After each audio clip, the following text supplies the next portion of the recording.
and we begin the process of bhakti. So the association is a cause of bhakti and a cause of faith, which is the qualification for performing bhakti. And throughout the whole process of bhakti, there's always association. So association, of course, means association with devotees, and that is important because the medium by which bhakti manifests in the world is through devotees.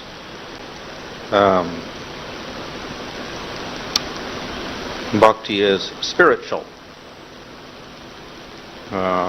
And of course the Lord wants bhakti to manifest in the material world. Sometimes the Lord comes directly as avatar, and then he displays bhakti. As Chaitanya Mahaprabhu, for instance, he gave bhakti to all sorts of people. However, the Lord is not present all the time. Avatars only come once every yuga for a few years. So, in the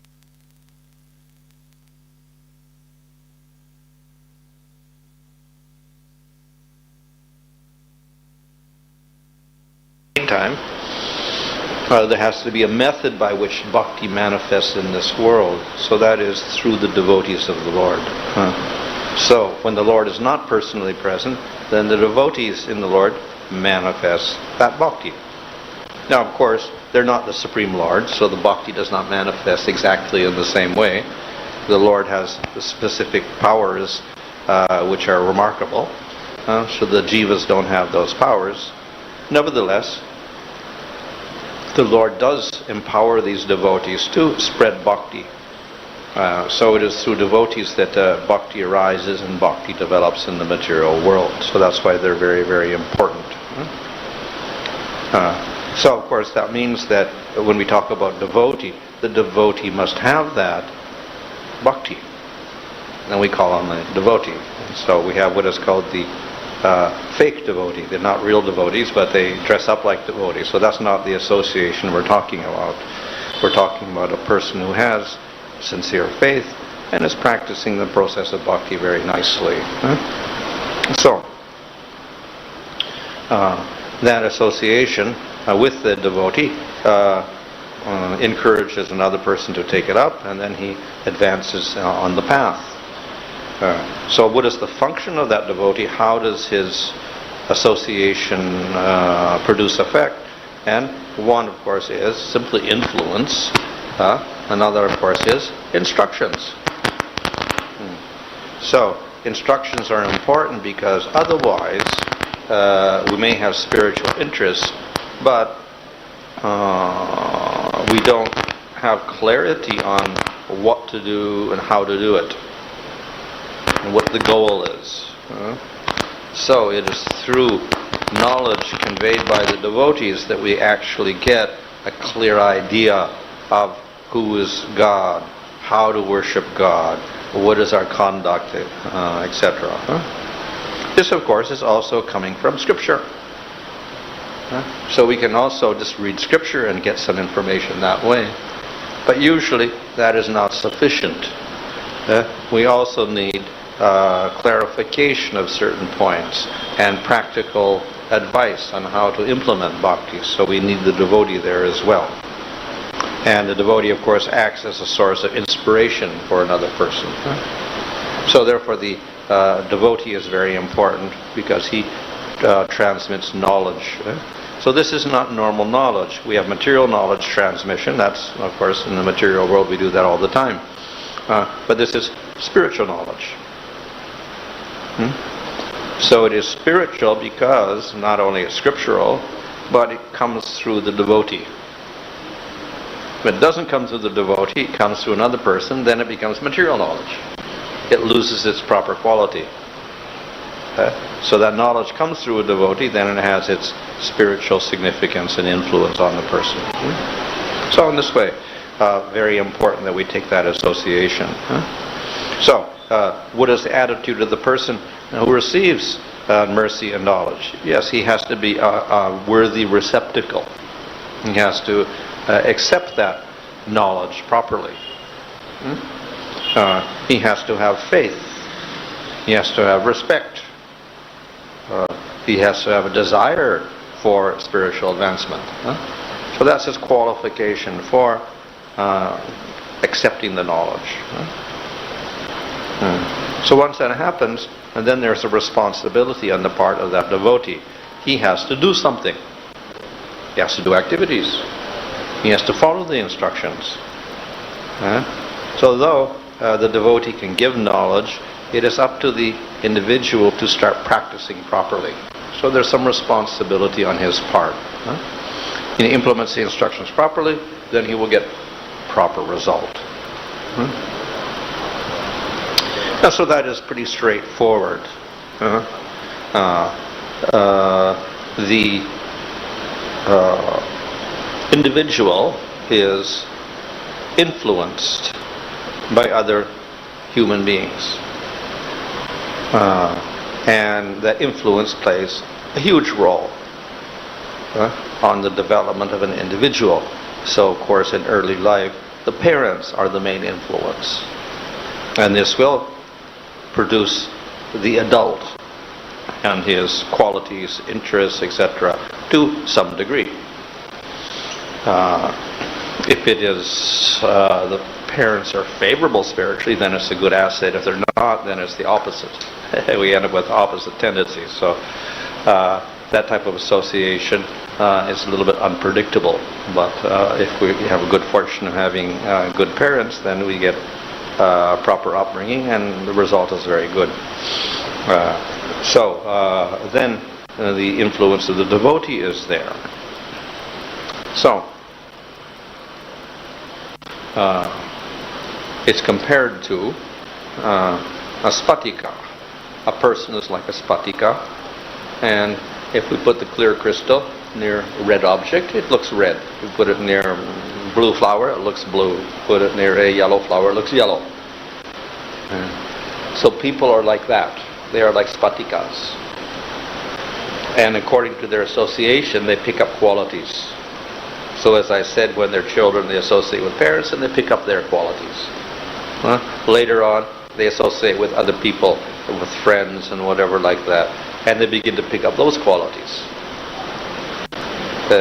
So this is simply the nature of human beings. They tend to pick up qualities of other persons quite easily. Of course, crystal is not living. It's just, so it's only by it comes near an object, then it looks red or green or whatever. Human beings, of course, also by proximity get influenced to some degree. But the more powerful influence is when it's not only closeness, but there's an intimate relationship established. That influence is very great. So that is why people who have a close relationship as friends, they will influence each other a lot. And they'll tend to pick up the same interests and same opinions, etc. They share everything. So intimacy produces very great sharing of qualities. So that is a more powerful type of association, not just closeness, but actually intimate association. So therefore a person has to watch very carefully who he associates with. It goes both ways. If we associate with a person with bad qualities, we can pick up the bad qualities, if it's intimate association. If we have an intimate association with a person with good qualities, we can pick up the good qualities also. If we associate with a spiritual person, we can get the spiritual qualities. This is also a very reasonable type of explanation. So, scriptures tell us that we have to be very careful. We have to choose our association very carefully because of this. And if we want to spiritually develop, then we have to choose spiritual association. That is sadhusanga. And this has great influence on our spiritual development. The only problem comes is that's when we are obligated to associate with material people, as when we have jobs or we go to school or whatnot. So this becomes a little bit of a problem because we can get influenced by them. However, as I said, the influence of simply coming close to the person is not so important. So we can live in the material world and not worry too much about that. But the big problem, the big danger is when the association is quite close and intimate. Then the influence can become much greater. Now, of course, we don't have choice often on who we get to associate in work and whatever like that. The only choice we will have there is whether we want to associate intimately or not. So that much we can do in our work situation or other situations in the material world. Better not to establish intimate relationships with another person who does not have proper qualities or who is unspiritual or materialistic, etc. So, the scriptures also define what is, we know satsanga means devotee of the Lord. What is asatsanga? Who should we avoid to have intimate association with? So, various types of people are there. So, one is a person who is very sinful. So, we have to avoid that type of association. Another is a person who has very materialistic ideas, atheistic ideas, no belief in God, for instance. Very attached to material objects. Another person is a person who is impersonalist. We may say it's spiritual, but we associate intimately, we'll get impersonal ideas also mixed up in it. Or we can associate with other spiritual people who have mixed type of religion. They mix a little bit of everything together. Also, it tends to create influence on us, and our bhakti will get spoiled that way also. So people may be dharmic or interested in Mayavad philosophy or whatever, still also dangerous because we get influenced by that type of idea. So all sorts of things which are not favorable to bhakti. Basically, we have to avoid those type of people who have feelings and ideas and attitudes which are opposed to bhakti. Then we avoid those people as much as possible, and we avoid intimate relationships with those persons. So that's much we can do. As far as devotees are concerned, then we have different types of devotees. So of course we have the fake devotee. He dresses up like a devotee but actually is not a devotee at all. So that of course we avoid. Then we have, of course, devotees who have very mixed ideas in their head. In other words, they're not following the path of pure bhakti.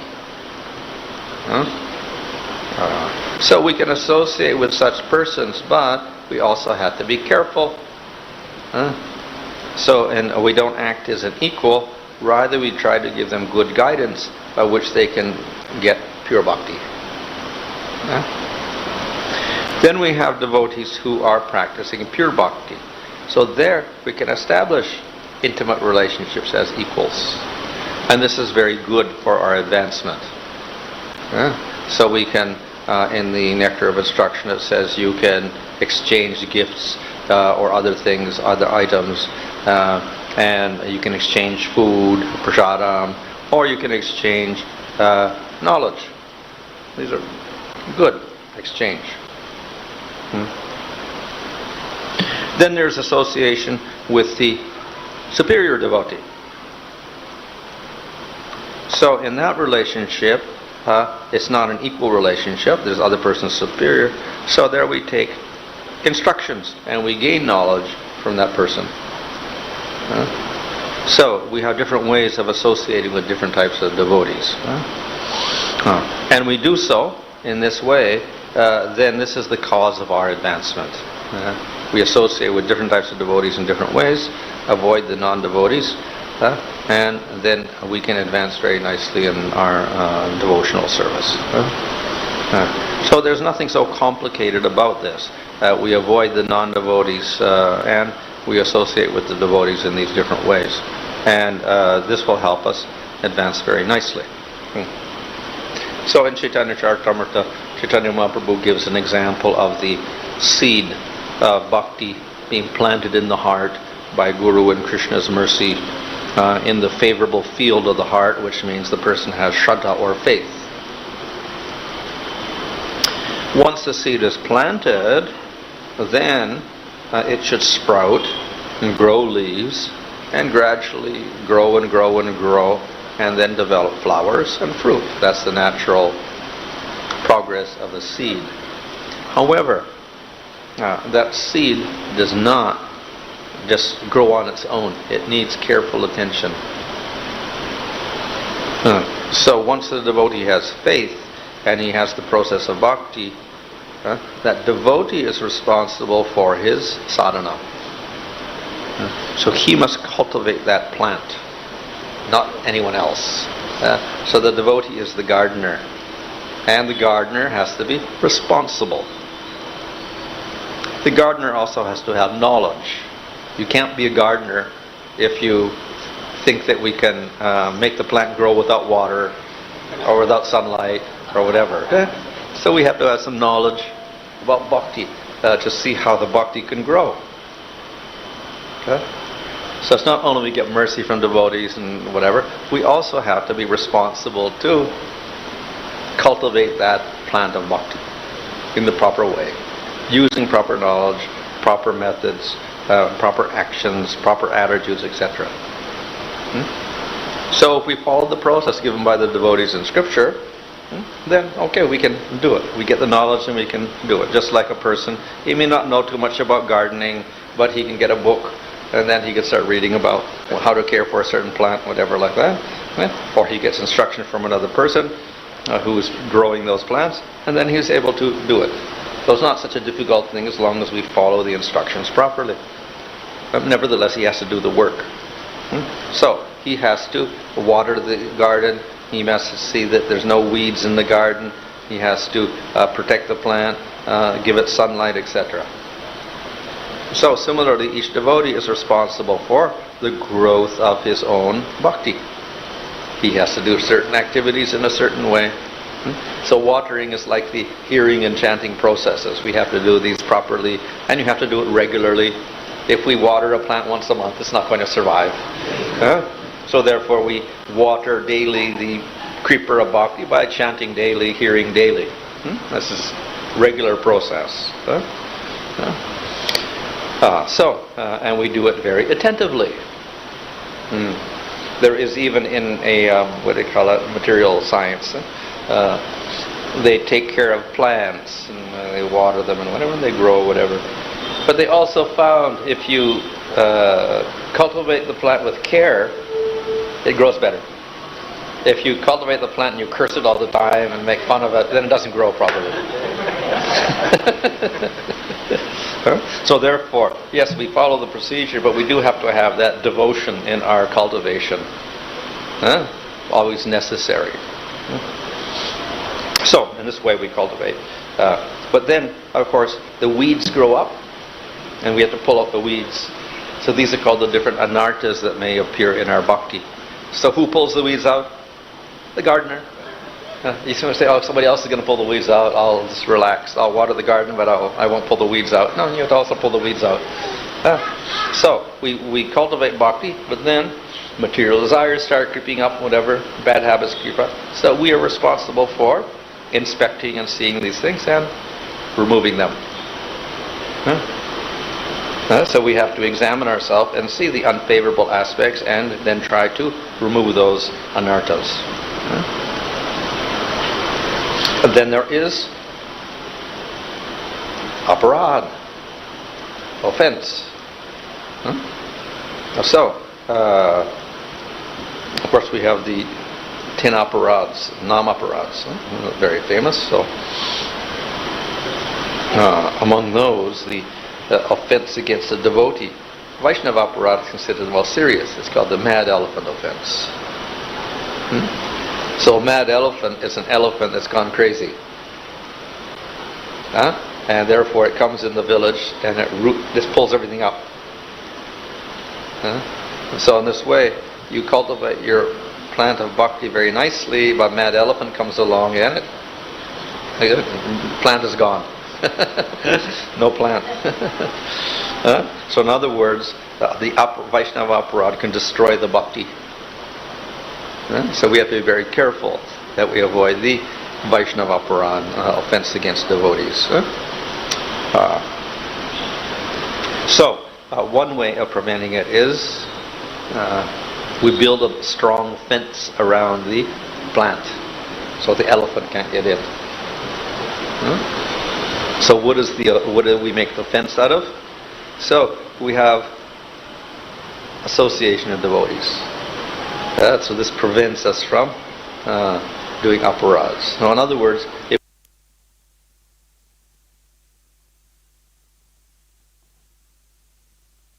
we associate with devotees nicely, that's the opposite of Vaishnava aparadha. So by associating nicely with devotees, then we have no room for Vaishnava aparadha. So if we follow these simple instructions, then plant of bhakti can grow nicely. So that association, therefore, is very important because it gives us proper guidance on how to cultivate the plant, take care of the plant, etc., safeguard the plant. They can help us pull out the weeds, and they protect us from aparadhas. So we take these safeguards and we diligently cultivate the process of bhakti, then we get success. So the plant grows leaves, the plant grows flowers, and then finally the fruit comes out. So this is a methodical process. But at the same time, it's not simply mechanical because it involves the individual, the jiva, and involves the process of bhakti. So ultimately, it manifests properly if we follow the proper process and we have this connection with the Supreme Lord, which is the whole purpose of the process of bhakti. It's basically connection with the Supreme Lord. So because of that connection, then we get proper results. Krishna arranges all the proper results for us. So we should just follow the instructions properly, and then we get the proper result. Okay. Hare Krishna.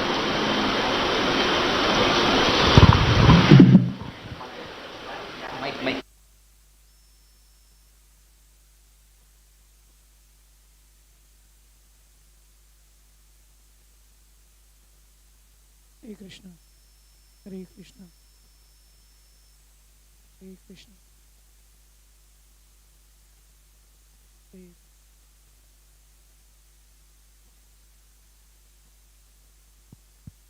Hare Krishna.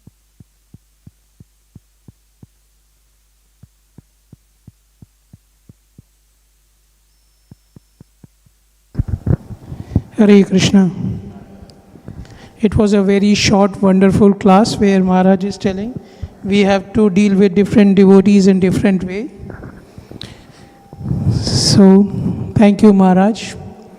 I think this class was taken in some base, in Jambakam base, couple of years back, and which was recorded, 2021, almost 3 years back.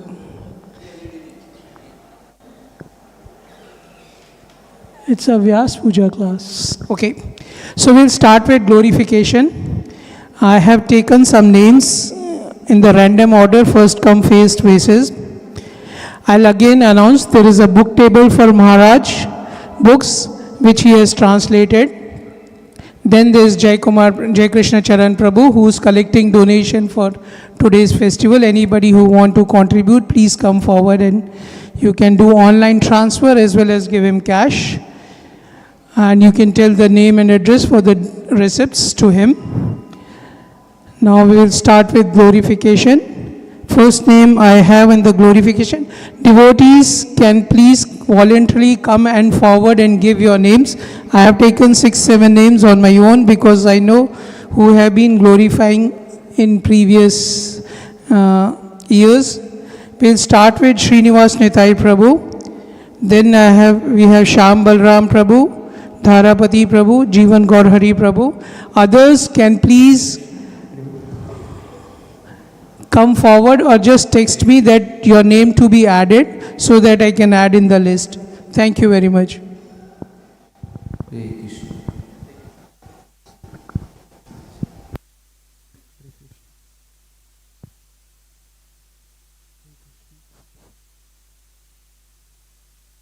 ओम ज्ञानद्वैनन्दस्य ज्ञानाञ्जनशलाकया चक्षुर्मिलितं येन तस्मै श्री गुरुवे नमः. So we know it is said that the Guru is one. Just like the Supreme Lord is one, Lord reveals knowledge about himself through different spiritual masters. So if we have to remain united and not confused in the philosophy, we need someone to guide us properly with knowledge about Krishna very systematically. So that role is being fulfilled by His Holiness Bhanu Swami Maharaj. And as we know, there is one Diksha Guru, but many Siksha Gurus. So Diksha Guru is basically trying to engage us in one specific service to Krishna. So that is our Siddha Swarupa. That is, we have a very unique relationship with Krishna. So this process of Diksha will help us to establish that unique relationship. But at the same time, we need lot of instructions, so many details. So our Bhanu Maharaj is very much emphasizing about the need for Siksha. We don't be restricted to Diksha alone, but we should take advantage of the Siksha instructions coming from different sources. So also it is said that the Siksha Guru is equal to the Diksha Guru. It's almost on the same level. Normally we say so-and-so is my Siksha Guru who is guiding us on a day-to-day basis. But ideally the Siksha Guru is on the same level as the Diksha Guru. So that way we can see Bhanu Swami Maharaj is fulfilling the role of Siksha Guru for disciples of many Diksha Gurus. And so we have to have a united ISKCON, because in ISKCON we have many Gurus and devotees connected with many temples. So it is possible that we may form some Guru groupism, Guru groups, or we identify ourselves one particular yatra. But that is not healthy for the growth of ISKCON. So in that scenario, we need someone who can be very neutral. So that way, Bhanu Swami Maharaj has been able to perform this very neutral role of guiding the disciples of many yatras as well as disciples of many Diksha Gurus. So we actually very, very, very fortunate to have His Holiness Bhanu Swami Maharaj all over the ISKCON world. He is very famous for his very precise presentation and concise way of presenting the scriptures. At the same time, we will be the most unfortunate if we don't take advantage of his presence here. We will be left far behind if we don't go through his books. One who has gone through Prabhupada's books will naturally be inclined to read Maharaj books. And one who reads Maharaj books will develop more appreciation for Prabhupada books. And not just reading books, one who reads these books will also be able to perform better service. The purpose of doing service is to get us closer to Krishna and to the books. So this way, we can ensure that our services are improved if we read and hear Maharaj lectures. So we need to overcome lust, anger and greed. Theoretically, we hear this, but practically, how is it possible? So unless we read the Acharya's books, which are painstakingly presented by our Goswamis, and Maharaj has been translating these books, unless we read these books, we cannot overcome lust. And without overcoming lust, we cannot be better managers. If we have to be representatives of ISKCON, or have to manage a society, unless we have overcome the weaknesses within, so that is possible only by reading these books which the Goswamis have presented. An intelligent enemy is better than a foolish friend. Sometimes Maharaj is very difficult to convince. You may have some argument, but he may be stronger than you. So we should not expect Maharaj to always side with us. That is not. So that's very important, so that we don't get carried away by sentiments, or so we should be well grounded. He is sometimes very strict but sensible. So it's very difficult to get past him sometimes, because he has an argument. It's very, unless you have convincing reasons, it's very difficult to get past him.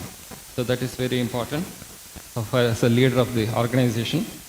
And one interesting thing about Maharaj is, he has not written books about himself. No biographies, no self-realization books. Normally someone has some own topic and on that they publish their books. But he is only publishing the Acharya's books. He has dedicated his life to glorifying the books published by the Acharyas. That itself is a service. And he doesn't write any books on his own. And he is very easily approachable. So everyone has this experience. We have heard that there is a particular king. Everyone wants justice. They can go and knock at the door of the king and he will address your problem. So that is his unique position. Whenever we feel the need to go and meet him, we get an opportunity. So no hurdles, no obstacles, no inhibitions. Thank you very much. Hare Krishna.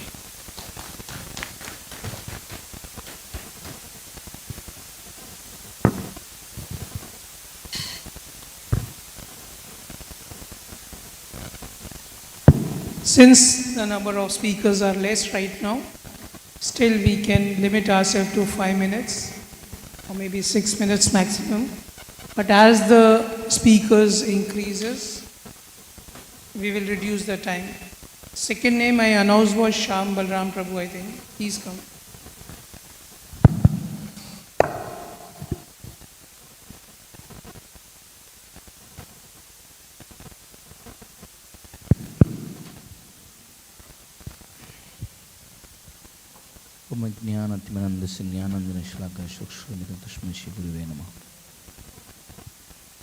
So, I have started associating with His Holiness Bhanu Swami Maharaj from 2008. And first time I saw Bhanu Maharaj actually, first time I was supposed to meet him in Medicare. We invited Maharaj for Rath Yatra. Somehow Maharaj missed the train. So someone informed Maharaj that his train is supposed to be morning time, but informed night time. So Maharaj could not come for Rath Yatra. Then, so it was I was not that much fortunate that time to meet with Maharaj. It was 2007. And 2008, during Gaur Purnima, I met with Bhanu Maharaj time. And Maharaj told, yeah, you can come to Chennai. So I came Chennai 2008. So after coming here, I started doing service, and there was a short of devotees to cook for Bhanu Maharaj. So it happened to me that although I was a temple commander, but I had to cook for Bhanu Maharaj. And I told him, Maharaj, I don't know how to cook.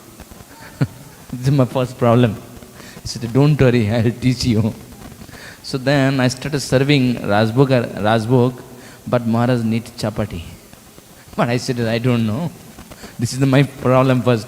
I am very much afraid of making chapati. That's why I avoid always. He said, without chapati I cannot survive. Now you have to make it. So then he personally came to this, now that Maharaj's kitchen is there. He personally came there. He showed me how to make chapati. Because Maharaj is very nice cook. He said, I will tell you how to do it. Actually, he came by the force of Bhakti Bhajananda Maharaj. He said, Maharaj, if we didn't make chapati, we will be fasting. So better teach him. So, it was practical experience how to make chapati from that time. And actually, I learned from him chapati how to make. And later I became master. And our Shanta Sundari Mataji used to tell me, Prabhu, Maharaj, come Maharaj making Maharaj chapati. You only have to make it. Some other, maybe this is mercy, okay. So, as I am in this temple for past more than how many years? 16 to 17 years. So I think myself that I am so fortunate that, but whatever that quality I have noticed in Bhanu Swami Maharaj, that, Maharaj's consistency for each and everything, that we see that for the devotees it's very difficult to maintain our sadhana, that consistency. Today 4:30, tomorrow maybe 4:35 will come for Mangalati, or sometime little bit early. But I have seen Maharaj, on time he will come in the temple hall for the program, and on time he will come for the Bhagavatam class. Everything, just, I don't know, he sees a verse and comes. For a devotee it is very difficult to maintain, but Bhanu Maharaj is maintaining that. Another thing, that Maharaj's humility. When we try to glorify Maharaj, he always look like this. Like this. It doesn't look to us at all. If someone just simply saying, thank you Maharaj. So he doesn't like glorification at all. Actually, what I felt, that if you glorify him, when he look like this, I think he divert the glorification to someone else. I felt it. It means he's going to Krishna. He's not taking any glorification within him. So this is also like an heart touching, that a devotee, how he should be. And Maharaj is so simple. And one time, I made aloo paratha for Bhanu Maharaj. So while making, I added ghee. So Maharaj called me. So what did you put in the aloo paratha? I said, ghee. Ghee? Why? I said, Maharaj, it will be very tasty and you will be healthy. He said, did I tell you that I need healthy prasad, healthy food, and I want to be healthy? Did I tell you? He said, no. I said, then? So I asked, what shall I put? Oil you put. Then I had, what kind of oil? Then he was telling me that mustard oil. You can put in the mustard, it will be very tasty. So from that time, and then I said, why not ghee? What is the problem? He said, it's very costly. So better don't put him. Add mustard oil in the aloo paratha. So this way you see how he is very simple. And one day I told him, Maharaj, I forgot to iron your cloth. What shall I do? He said, did I tell you to iron my cloth? Bring it, no problem. So simple, he doesn't bother. So we can learn him as a devotee, although he is a sannyasi, but that how to live a simple life, that we see from Bhanu Swami Maharaj. And one time, Maharaj became sick. So normally, Maharaj never visit any hospital also. So I told him, Maharaj, you are sick, means he got a back pain, some or other. So Maharaj, you got a back pain, so I think you don't have to go to gym, and also, I can take you to the hospital. I said, no need. It will be okay after a few days. But the way Maharaj was sitting, I felt very bad. Better I should take him to the hospital. Immediately what I did, I said, no, Maharaj, you have to come to hospital. He said, no. I almost forced Maharaj to come to the hospital. By seeing this, because Maharaj is getting pain. And he came to Global Hospital. So they gave some medicine, and after that we brought him in the temple. Now medicine is that, and you have to massage where there is a pain. The massage, where is the pain? But he doesn't want to take any massage. So then I took that doctor told that 3 times you have to massage with the medicine, then pain will go.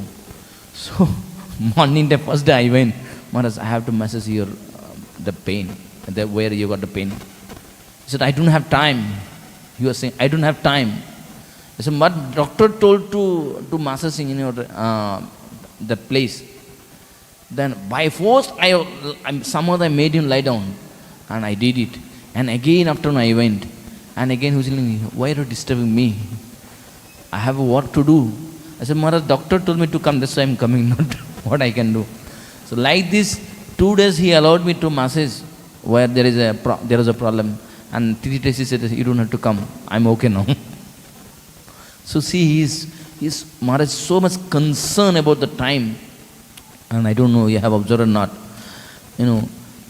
Just whenever he comes from the outside, immediately he sits for service. So we can see how a person 24 hours engaged in the service of Krishna and Guru. just I remember I was reading Memories of Srila Prabhupada, one devotee sharing that before initiation, Bhanu Maharaj started translating Prabhupada books from English to Japanese. So when Prabhupada went to Japan, he saw the Bhanu Swami Maharaj. He said, there is one boy, nice boy, but he didn't take initiation. But he is not staying in the temple also, he was staying outside. But he is very nice boy. So he can come to India. So from Japan, directly he came to India.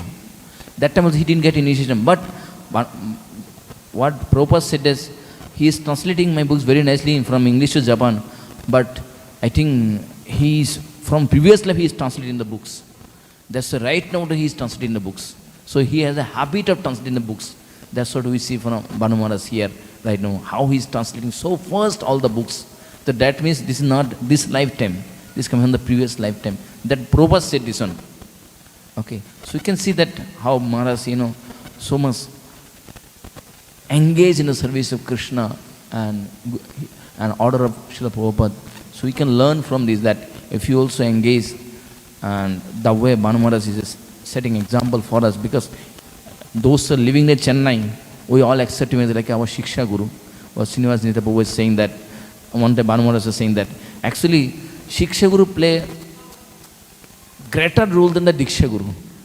I said, why? He said, Diksha Guru come and give initiation and he'll leave. Then who take care of him? The Shiksha Guru. So as a Bhanu Swami Maharaj, he is here as Shiksha Guru. So he is playing greater role to take a conditioned soul back to Godhead. So that's why we should respect him, we should obey him more than our Diksha Guru, because we are getting Diksha Guru's education very last time. But Shiksha Guru, every day he is with us, always with us. So it is a great person, especially those who are living in the temple atmosphere. Always we are with Bhanu Swami Maharaj.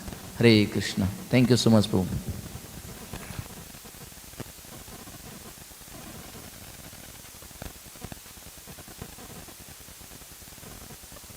Hare Krishna. If everything one devotee will tell, then what others will say?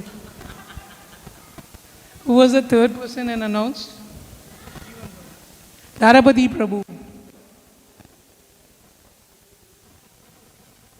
So one pastime, everybody make it sweeter and short, and for everybody, there is already one person who is saying no, and every Vyasa Puja he says no, I want a longer time.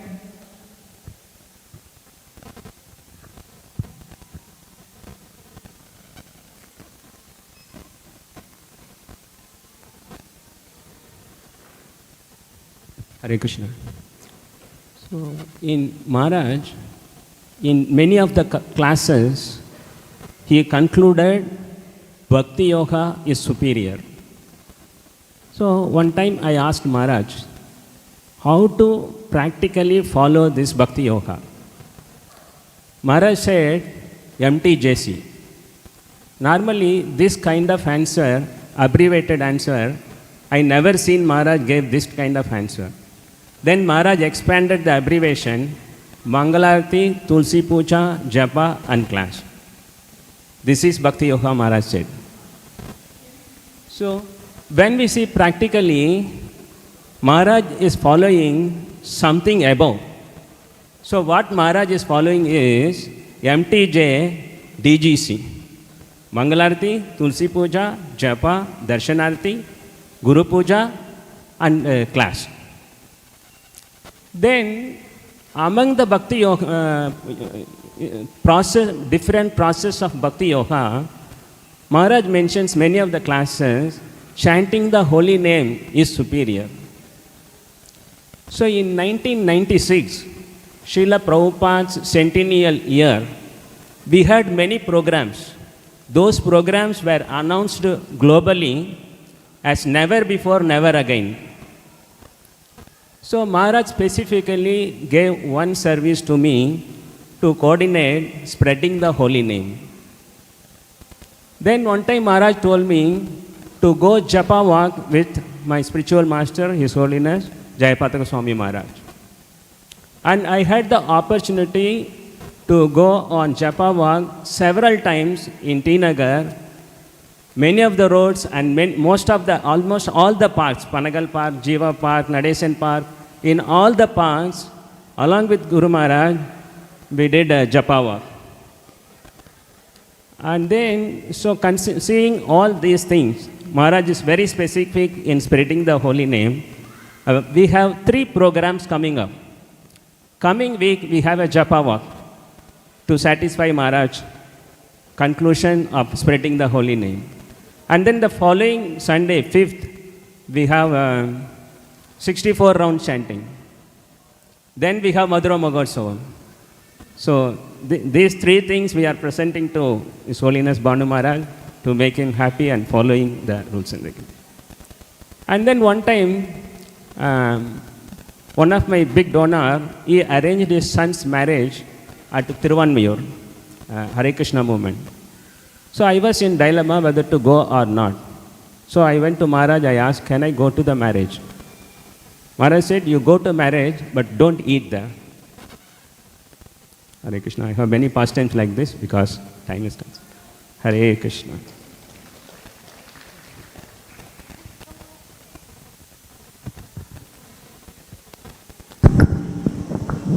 Thank you very much, Dharapati Prabhu. I think Dipankar mic is too loud, speakers rather. His Holiness Bhanu Swami Maharaj Vyasa Puja Mahotsav ki. So 1998 நான் பிரபுபாதோடைய books எல்லாம் படித்தப்ப daily 16 to 17 hours daily புக்ஸை படிச்சுட்டு நிறைய doubts எல்லாம் இருக்கும். 1999 பர்கித் ரோடில் இருந்தபோது அந்த ஃபஸ்ட்டு ஃப்ளோரில் பாகவதம் கிளாஸ் கொடுப்பார். ஒரு 5-6 பேர் தான் இருப்பாங்க. அதனால் மேக்ஸிமம் கொஷின்ஸு நிறையா கேட்டுண்டு அந்த கேள்விக்கு உண்டான எல்லா சந்தேகத்தையும் பானுசாமி மகாராஜ் போக்கினார். அவர் வியாசாசனில் உட்கார்ந்தாருன்னா எப்படி சுகதேவ மகாராஜ் அப்படியே பிரகாசமாக இருப்பாரோ அதே போல் உட்கார்ந்துண்டு அவர் ரொம்ப அந்த இனிமையை வெளிப்படுத்துவார். எப்பொழுதும் அடிக்கடி சொல்கிறது Krishna is complete and perfect அப்படின்ட்டு சொல்லுவார். இன்னொன்று பார்த்தீங்க அப்படின்னா நரோத்தம் தாஸ் தாக்கூர் சொல்லுவார், சாக்ஷுதான் திலோஜய் ஜன்ம ஜன்ம பிரபுசை. நம்ம எல்லாருக்கும் பானுசாமி மகாராஜ் நித்திய ஆன்மீக குரு. நித்திய ஆன்மீக குருனா திவ்ய ஞானத்தை கொடுக்கிறார். பிறவி பெருங்கடல்லிருந்து அவர் நம்மளை விடுவிக்கிறார். இன்னொன்று ரசாச்சாரியார் ரூப கோஸ்வாமி, அவரோட அடிச்சுவோட பின்பற்றி பானுசாமி மகாராஜ் எவ்வளவோ புக்ஸை எழுதியிருக்கிறார். இந்த காலகட்டத்தின் ரசாச்சாரியார் யார் அப்படின்னா அது தவத்திரு பானுசாமி மகாராஜ் தான். கைத்தட்டுங்க. அதுக்கும் மேலாக மாயாப்பூர் நிர்வாகத்தில் கூட இப்போ நிறைய பதிப்புகள்லாம் வரதுனால பிரபுபாதருடைய புக்ஸ், பானுசாமி மகாராஜோடைய புக்ஸ், இது ரெண்டுத்தையும் விநியோகம் செய்தாலே போதுமானது அப்படின்ட்டு ஒரு கான்வர்சேஷன் கூட வந்துட்டு இருக்கு. இப்போ எல்லா ஆலயமும் பக்தர்களுடைய பக்தியினால தான் கட்டப்பட்டுள்ளது. ஸோ இந்த ஆலயம் பிறகு இங்கே இருக்கக்கூடிய ராதாகிருஷ்ணர், லலிதா, விஷாகா, கௌரநிட்டாய் எல்லாமே பார்த்தீங்கன்னா பானுசாமி மகாராஜோடைய பக்தியினால் இதெல்லாம் வெளிப்படுத்தியதை பார்க்கலாம். அமிர்தவாணியில் ஸ்ரீல பக்தி சித்தாந்த சரஸ்வதி தாக்கூர் சொல்லுவார், சிக்ஷா குரு ரோல் நம்ம எல்லாருக்கும் தெரியும், தீக்ஷா குரு கோல் நம்ம எல்லாருக்கும் தெரியும், சைத்திய குரு இப்போ பானுசாமி மகாராஜ் கொடுக்கக்கூடிய instructions to realise, to give us the qualification, those teachings is given by Chaitya Guru, and the spiritual strength to follow those instruction is also given by the Chaitya Guru. அதனால தான் நான் அப்போ யோசிச்சுட்டு இருப்பேன், பானுசாமி மகாராஜ் கொடுக்கக்கூடிய இன்ஸ்ட்ரக்ஷன்ஸ் எல்லாம் இதயத்தில் அப்படியே படிக்கிறது. பசுமரத்தாணியில் அடித்த போல் 25 வருஷத்துக்கு முன்னாடி என்னென்ன கேள்விகள்லாம் கேட்டோமோ அதெல்லாம் இன்றைக்கும் பதிஞ்சிருக்குன்னா அந்த கனெக்ஷன் தீக்ஷா குரு, சிக்ஷா குரு, சைத்திய குரு நல்லா பார்க்கலாம். அது மட்டும் இல்லாமல் பானு மகாராஜ் யாருக்கும் ஆங்ஸைட்டி, கவலையை கொடுக்க மாட்டார். அத்திவரதர் சமயத்தில் நிறைய சன்னியாசியெல்லாம் அத்திவரதர் தர்ஷனுக்கு கூட்டிகிட்டு போனேன். அதில் பார்த்தோம் அப்படின்னா அத்திவரதர் கூட்டம் நாளுக்கு நாள் அதிகரிச்சுட்டே இருக்கும். நமக்கு உள்ளே பதட்டமாக இருக்கும், கவலையாக இருக்கும், இந்த பேரிகேட்ஸ் எல்லாம் எப்படி தாண்டி போகணும்னு. விஐபி டிக்கெட்ஸ் எல்லாம் வாங்கிட்டு 2-3 தடவை மகாராஜுக்கு வந்து இந்த நாள் நீங்கள் வரலான்னு சொன்னபோது பானு மகாராஜ் ஒரு நாள் சூஸ் பண்ணார், நான் இந்த நாள் தான் வருவேன் அப்படின்னு. கடைசியில் பார்த்தீங்கன்னா அந்த நாளில் ரொம்ப வந்து ஈஸியாக போய் அத்திவரதர் பார்த்துட்டு வெளியில் வந்தது. எவ்வளோ சன்னியாசிகள் வந்தாலும் யாருக்கும் எந்த அப்ஸ்ட்ரக்ஷன் இல்லாமல் அத்திவரதரே வந்து பானுசாமி மகாராஜை கூப்பிட்டார் போல் டக்குன்னு போய், நான் இது வரைக்கும் பார்த்ததில்ல அவ்வளோ அப்ஸ்ட்ரக்கிள்ஸ் வந்ததில் கூட்டத்தில், சீக்கிரம் போயிட்டு சீக்கிரம் தரிசனம் எடுத்துகிட்டு வெளியில் வந்துட்டார். அது ஒன்று பர்சனல் இது. அதே போல் வந்து பானு மகாராஜே வந்து ரொம்ப முத்து போல் இருப்பார். He looks like a pearl. அவர் விழுந்து விழுந்து சிரிச்சார்னா எப்படி இருக்கும்? அதை ஒரு தடவை எப்போ பார்த்தோன்னா மாயாப்பூரில் சுபாக் சாமி மகாராஜ் பானு மகாராஜை கூட்டிகிட்டு வந்துட்டு இருந்தப்ப நம்ம சென்னை மாதாஜிஸ் கொஞ்சம் பிரபுஸ்லாம் வந்தபோது சுபாக் மகாராஜ் வந்து சென்னை மாதாஜிஸ் பிரபுஜிஸ்லாம் you know he's Bhanuswami, he's Bhanuswami from Chennai you know அப்படின்னாரு. பானு மகாராஜ் பார்த்தா எல்லாம் சென்னை மாதாஜி. அவர் விழுந்து விழுந்து சிரிக்கிறார். அவர் வந்து அறிமுகப்படுத்துகிறார். ஆனால் வந்து எதையுமே சொல்லலை. ரொம்ப வந்து கண்கொள்ளா காட்சியாக இருந்தது. அதே போல் பானுசாமி மகாராஜ் இப்போவும் எல்லாருக்கும் வந்து வழிகாட்டியாக இருக்கிறார். நிறைய சில குழப்பங்கள்லாம் வந்ததுன்னா நான் சொல்லுவேன், ஒன்று பானு மகாராஜுக்கு மெயில் கொடுங்க, இதெல்லாம் தலைக்கு மீறி போகும், எல்லாம் முடிஞ்சால் வந்து பானு மகாராஜை மீட் பண்ணுங்கன்னு. அவங்கள ஜஸ்ட்டு பார்த்த உடனே எங்களுடைய குழப்பம் எல்லாம் போயிடுச்சுன்னு சொன்ன பக்தர்கள் நிறையா இருக்காங்க. அவருக்கு சொல்கிற இன்ஸ்ட்ரக்ஷனை ஃபாலோ பண்ணி மொத்த அப்டக்கிள்ஸும் கம்ப்ளீட்டாக வந்து போனதும் வந்து நிறைய சம்பவங்கள் இருக்குது. அதனால் இதெல்லாம் வந்து கண்கூடாக டேஞ்சிபிளாக நம்ம கூட வந்து பானுசாமி மகாராஜ் இருக்கிறார். அதனால் வந்து சைத்தன்ய நித்தாய் தேஷ் ரொம்ப ரொம்ப வந்து நாம் எல்லாம் வந்து பாக்கியசாலி பெற்றிருக்கிறோம். அதனால் இந்த நன்னாளில் தெரிஞ்சோ தெரியாமலோ செய்திருக்கக்கூடிய குற்றத்துக்கு பானுசாமி மகாராஜ் அவர்களிடத்தில் மன்னிப்பு கேட்டு எப்பொழுதும் அவருடைய அடைக்கலத்தில் என்னை வைத்து கொள்ளணும்னு வந்து பணிவுடன் வந்து பிரார்த்தனை செய்து கொள்கிறேன். Hare Krishna.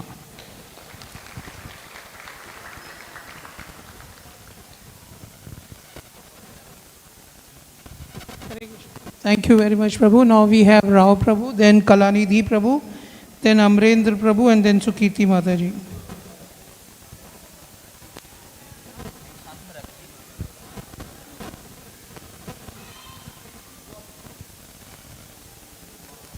I request everybody to keep it short. Thank you.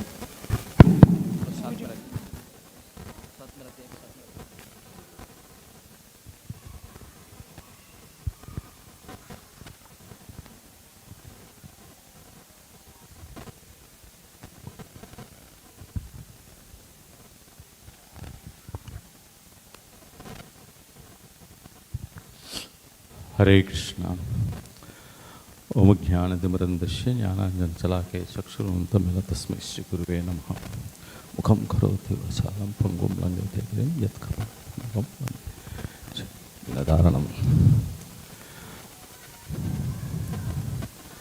Association of devotees. That was the point which was emphasized in the lecture what we heard today from Guru Maharaj, His Holiness Bhanu Swami Thakur. And this is the only point he keeps emphasizing for somebody to get faith and perform devotional service. As we carry the baggage of our family responsibilities, social responsibilities, if we have faith, as has been told by Guru Maharaj, we develop the strong and undeterred attachment to Krishna. And that can happen only by the mercy of Guru and Gauranga. Whatever may happen in life, the attachment one has to Guru and the association of Bhagavatam and the Bhagavatas saves him from all sorts of crises. And that faith which has been inculcated by Guru Maharaj, His Holiness Bhanu Swami Thakur, in the hearts of millions and millions of people as a Siksha Guru, is the prime reason for Bhakti flourishing in the hearts of many people. But as he keeps doing this wonderful service, or as he keeps giving this daya, the costless mercy for the fallen souls like me, he also exhibits one beautiful quality, the quality of vairagya, yukta vairagya, detachment for a purpose, detachment from material attachments and developing attachment to Lord Sri Krishna. And his only one mantra is that always remember Krishna and never forget Krishna. And whatever the service we do, or whatever the service Guru Maharaj does, he never claims the results as his own doing or anything. And he dedicates it only to Krishna and never likes to waste a single moment without being a servant of the Lord or being in the service of the Vaishnavas. So, that being the most prominent and important quality which we can take from Guru Maharaj, I just thank all the devotees who have given me this opportunity to share my realizations and request all to take up to the service of Guru and Gauranga. Hare Krishna.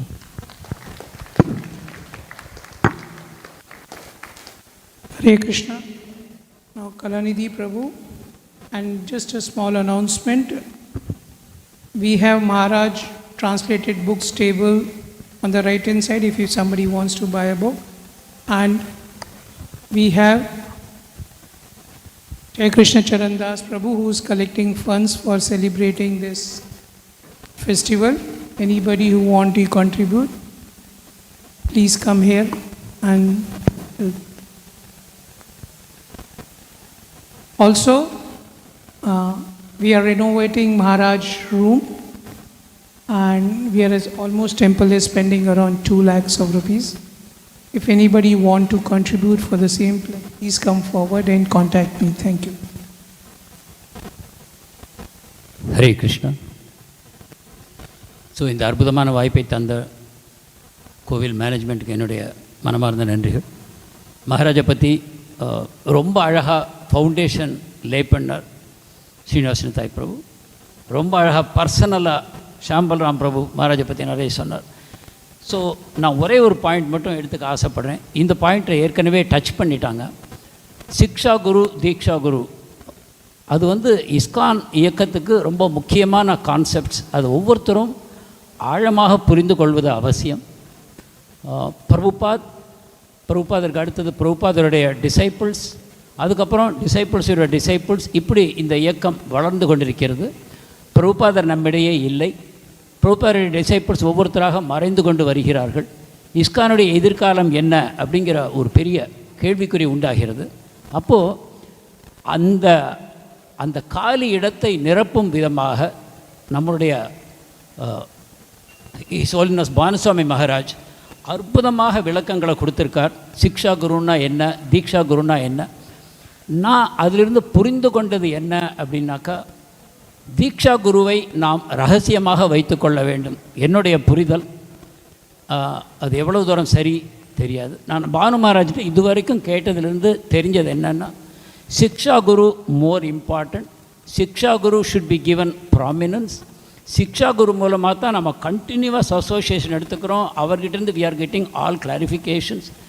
தீக்ஷாங்கிறது இஸ்கானை பொறுத்த வரைக்கும் not so important. Holy name, Harinam diksha அவசியம் இல்லை. பாஞ்சராத்திர மந்திரத்துக்கு தீக்ஷா அவசியம். But Holi name யார் வேணால் சாண்ட் பண்ணலாம். ஸோ அந்த விதத்தில் அவர் திரும்ப திரும்ப எம்ஃபசைஸ் பண்ணுறது சிக்ஷா குரு.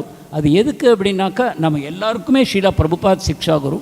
ஸோ பிரபுபாத் கீழே all of us become united. இன்னும் 10,000 வருஷத்துக்கு இந்த மூவ்மெண்ட் ஷுட் கண்டினியூ. உலகத்தில் இருக்கிற so many people, they should get shelter from this one tree of ISKCON. So we should strengthen the tree, we should strengthen the trunk. So அந்த விதமாக பார்த்தோமானா, because there is contamination in everyone's heart. False ego is the contamination. False ego எப்போ வெளியில் வரலாம் அப்படின்னு காத்துட்டே இருக்குது. ஏதோ ஒரு வேஷத்தை வச்சுட்டு that false ego will try to come out. So Thiru Bhanuswami மகாராஜிட்டேருந்து நான் கற்றுண்டது என்ன அப்படின்னாக்கா, Siksha Guru, ours is a Siksha Parampara. ISKCON is a Siksha Parampara. So, on the Siksha Guru, we should give focus. Ada Pandino Mana, United ISKCON will come. அடுத்த 10,000 வருஷத்துக்கு நம்ம சேவை பண்ணணும் அப்படின்னா we have to remain united. அந்த விதத்தில் under the Siksha umbrella we are all one because our primary Siksha Guru is Srila Prabhupada. So that message I have got. I am so fortunate. After retirement நான் வந்து சென்னையில் settle ஆக போகிறேன்னு தெரிஞ்ச போது I had no clue where I am going. But இங்கே எனக்கு கிடைக்கக்கூடிய amazing devotee association, amazing ideas about how to serve the movement. I am extremely grateful to the extent of allowing me to translate Maharaj lectures live. That's a great fortune I never imagined I would be getting. So I am extremely grateful to all the devotees, and Chaitanya Nitai Desh Yatra is an example for the whole world. Thank you very much. Hare Krishna. Hare Krishna. Thank you, Prabhu, for glorifying Chaitanya Nitai Desh also. None of the Matajis apart from Sukiti Mataji is given their name. So from ladies' side, all the time will be given to Sukiti Mataji if otherwise some name comes. Anybody who wants to glorify, please come forward and give the names. Thank you. I've requested Prabhu that don't rush. Devotees want to give offering and constant pressure is there. So one thing,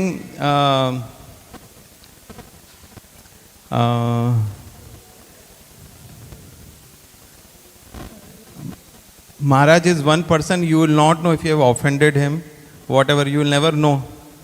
Because Maharaj would, of course nobody wants, but in case by inadvertent something happens. So one time I went and asked Maharaj, I seek your forgiveness if I have offended you in any way. Maharaj looked at me like this. So I was just so relieved. I was feeling, it was quite a few years back, I was feeling something in my heart, so I went and spoke to him like that.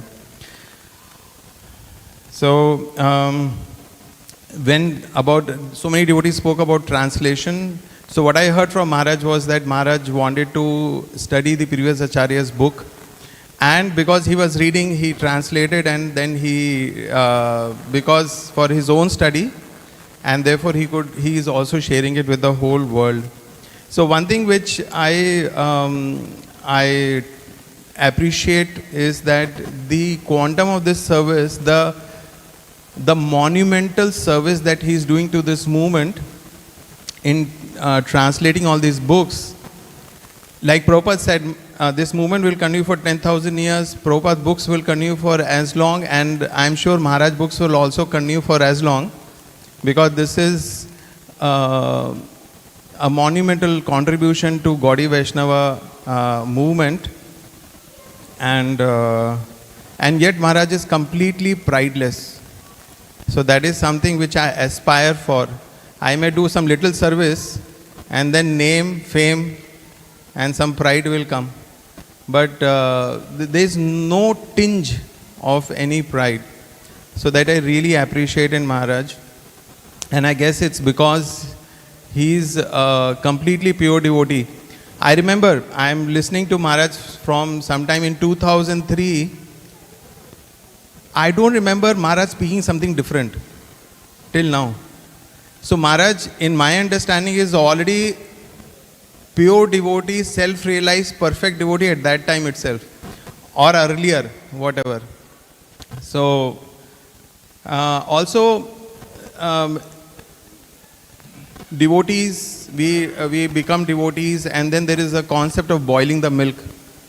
So I personally feel that Maharaj books especially help us boil the milk, or bring in that maturity of devotional service, maturity of understanding, maturity and purity of our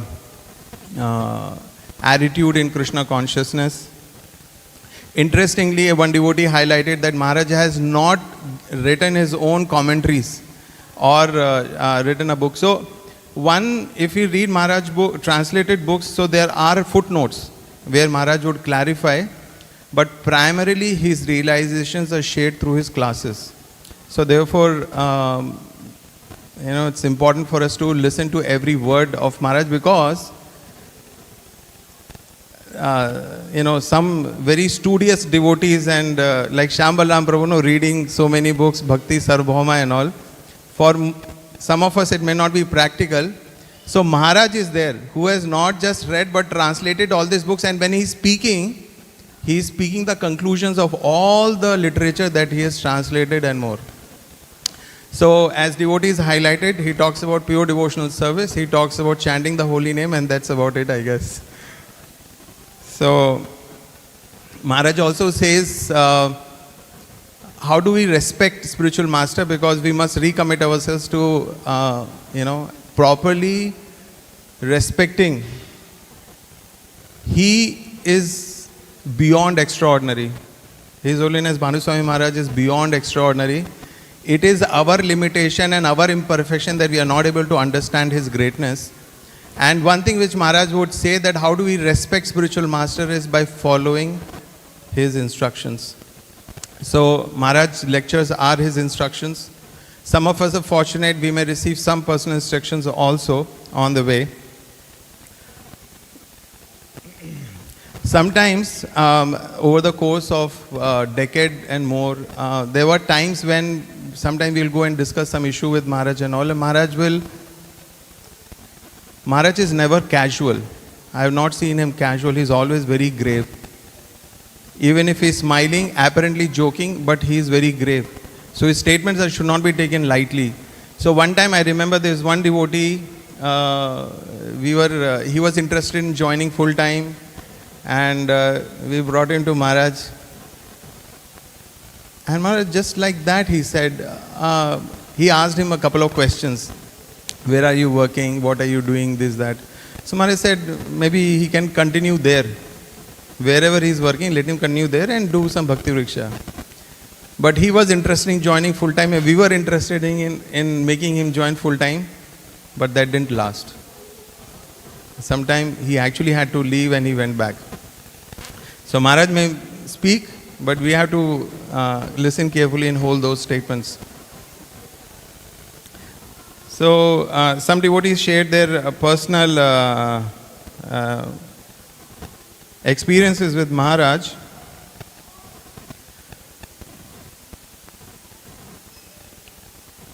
So of course this temple construction was going on, and the devotee who helped so much in my own spiritual life, so we were serving together, we are raising funds in Middle East, and so a time came when he said that all the funds are being raised, but the temple construction is not going on, so you better go back and you look into the temple construction. Now I am not an engineer and had no previous experience of construction.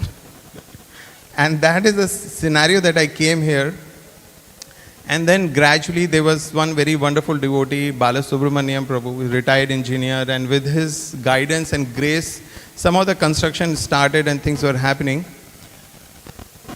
So why I am talking about this is that there is so many aspects in this temple which Maharaj guided and to do. Like we have these, when we come from the steps, there are small chakras on each landing. So I'm sure you would have seen that. And so that was Maharaj's idea, that how there are energy centers in the body, and they start from the very base of the spine, comes on the top of the head, which is the Sahas chakra, right in the middle of the temple, and from there we had darshan of the Lord. So there, and actually that is supposed to be backlit, and we are supposed to have a border which was supposed to be backlit. So those of you who came and attended the temple inauguration in 2012, that was functioning. So I remember doing experiments where our mandapam store is there. Sumitra Prabhu's office, if somebody remembers, next to that was a small accounts office. So there, I remember doing experiments and how the light should be there and what should be on the top, and then I would call Maharaj, and Maharaj say, yes, this is done. So then we'll go for execution. So like that there were many things, and Maharaj had one old, that time I think smartphones were just beginning to come. So Maharaj had an old Olympus camera, and I remember Maharaj going down from the stairs, clicking photos, of what all was happening. On the day of inauguration, this chandelier, this chandelier also, the idea is Maharaj's idea. This is the 7 planetary system, represents the entire universe. And this was getting fixed. And the frame, original frame, nobody could do it in India. So somehow we spoke to one of the people here. They got it from China, the frame. And it has all natural Himalayan crystals, quartz. Again, this was Maharaj's conception. So we were just fixing in the night. It was supposed to come few days early. It did not come. Till last day, evening they came. And they were fixing, and raising. And then I turned around and said, Bhanu Maharaj. I said, what time? He said, Mangala Aarti time. So whole day, whole night, and next day morning Maharaj came. And that time is getting fixed. So anyways, so I was up for more than 24 hours. I was very tired, physically exhausted. So I went and slept. And then later, at some point in time, Maharaj asked me, we were just talking, and I said that, Maharaj, I could not attend the inauguration ceremony. Maharaj was visibly upset. I thought Maharaj will understand. I was 24 hours up doing service, but Maharaj was visibly upset. Then I realized that, my folly. That temple inauguration is once in a lifetime experience, and then, I gave more importance to my body. So, and after inauguration, now why I'm sharing is because some of you may not be aware. So, usually Monday mornings Maharaj will do Aarati. He will be here in Radha Krishna altar. So, when after temple inauguration, Maharaj did Aarati. Usually after Aarati, Maharaj will come out and Tulsi Aarati. So, Maharaj didn't come out. And when Pujari ran out and said, Prabhuji, Maharaj is doing something in the altar. Then I went in and I saw, after the Aarti, Maharaj was near Jagannath altar, and there was some cement which had stuck on the marble, and Maharaj was scratching it and removing it. So Maharaj's person is sitting and, cleaning it. And in that vein, Maharaj is very keen on cleanliness. So our devotee kitchen, and so one time Maharaj was, for some reason, was out, and some devotee told Maharaj, our kitchen is not very clean. And then, anyway, I was somewhere. So suddenly news came, Maharaj has gone to devotee kitchen. All of us ran, and Maharaj was there with whatever he could get, and cleaning the kitchen. He got into cleaning the kitchen, and we came and we said, Maharaj, please leave, we will clean. So like that, Maharaj is a very practical person, and a person who wants to keep everything very neat and clean. So Maharaj was unwell, and so a lot of tests, and we had to show him to doctor. So he was staying at Prasanna Prabhu's home. I don't know whether he was staying there. Anyway, we had taken him for tests, and we were very anxious. I think he was staying at your place.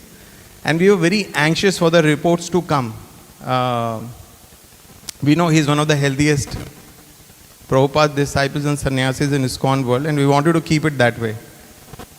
So all the test reports came sometime around 11 or 12 o'clock. We went to the doctor, and at least we were very happy. All the tests normal, no problem. So we prepared one big feast at home, with sabjis, this, that, and puris. So when the puris were said, Maharaj asked, what is this? So, Maharaj, you are normal. We are having feast. So Maharaj that time also talked about ghee. Usually Marwadis, business community eats a lot of ghee, but they also have heart attacks. So, be very moderate. So Maharaj is very moderate. By Lord's grace and by His mercy, we have had a service of cooking for many years. And Maharaj is very moderate in his diet. You know? And usually whatever we will serve, if it is up to his, if it is palatable to him, half of the dish he will eat. And for us, over the period of time, we learned that if Maharaj honors half prasadam for whatever we give, which means that we are successful. You know, that day service is success. And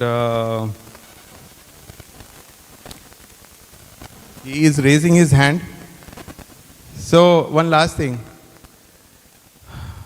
Maharaj is a person of few words. Even if he write mails, okay, great, wonderful, like this. Some certain, wonderful I have not heard, but great I have heard. Similarly, my father asked me this question when the temple construction got over.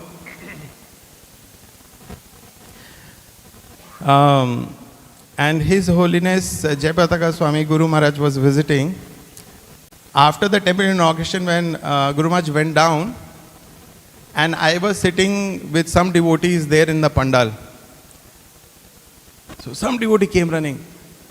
Guru Maharaj is asking for you, Guru Maharaj is asking for you. And I was like, Guru Maharaj is asking for me. What did I do?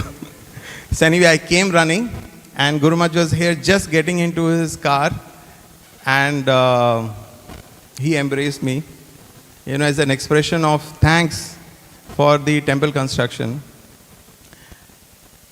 But all these years of temple construction, I joined temple construction in 2006 all the way till 2012. 6 years, Maharaj saw enough of me, but Maharaj did not vocalize his appreciation. So my father asked me, Maharaj said anything? I said, no, Maharaj didn't say anything. So,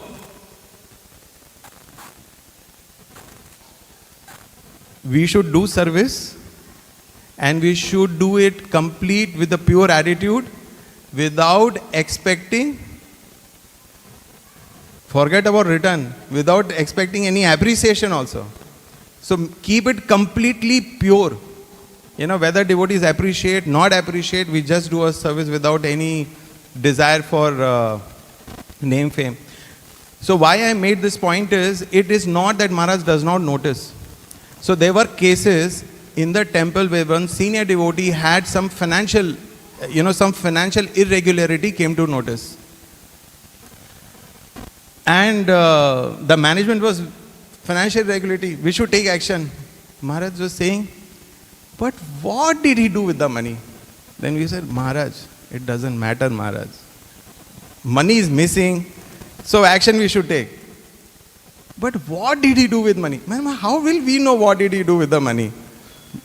So, because Maharaj knew that that devotee had rendered decades of service, and his personal experience with that devotee was that he is very penny honest devotee.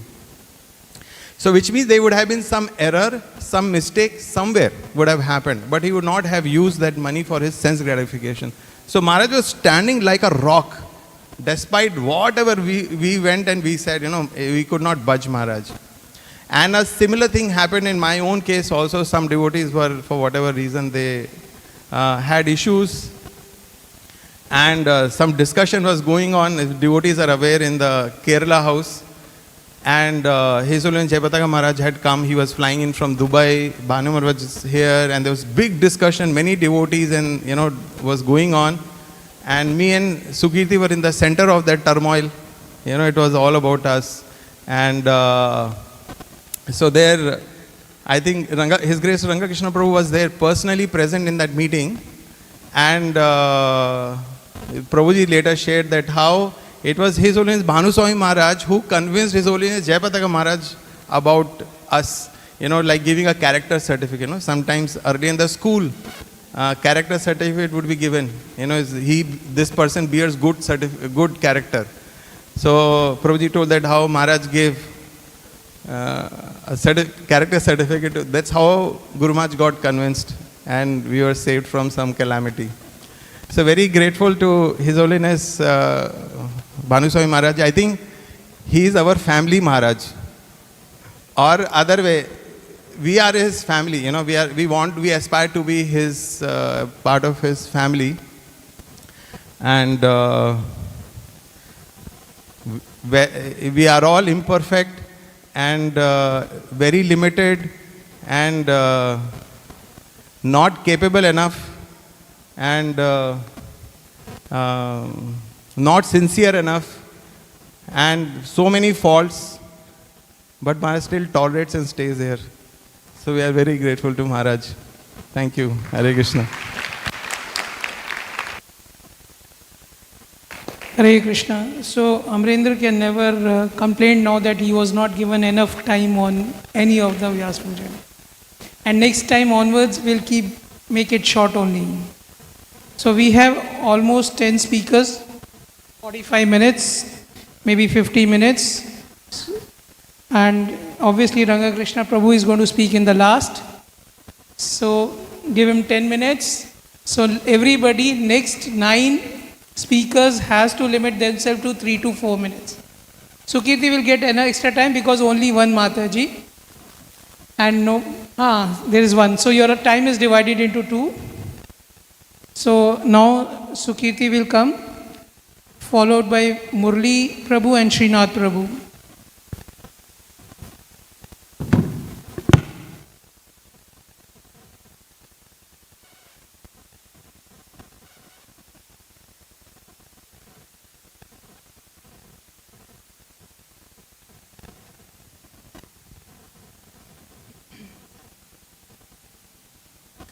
Hare Krishna. When Amrendra Prabhu was describing about Maharaj's inputs in this temple construction, I suddenly remembered that it was Maharaj's idea to have those elephants which are there at the front, and Maharaj said that, people will come and they will click photos on that elephant. And when we all heard and we were thinking, who clicks photos with elephants now? But now when we go and see any time, like there will be a couple of people clicking photos next to the elephant. So that was from Prabhu's offering. I will be starting now. It was very amazing today when I was, since morning when I was doing the deity dressing, and I was thinking that, okay, so today is that auspicious day of Maharaj's Vyasa Puja, and how can I prepare my offering? What can I have to offer Maharaj? And I was meditating on few verses from Chaitanya Charitamrita. And I went home. I came a little late, and when I entered the temple hall, Maharaj's lecture was going on, and Maharaj was speaking exactly those verses. So it was very wonderful coincidence. I already feel so blessed. So Maharaj was speaking few verses, and it was like, Brahmand Brahmite kono bhagyavan jeev, Guru Krishna prasad paye bhakti lata bij. So in this whole universe, we have been changing bodies, and we have been making certain action, reaction, karma, akarma, vikarma. We are doing, we are coming again and again. And it's a great opportunity that we find the shelter of a bona fide spiritual master. And here the word used is Bhagyavan.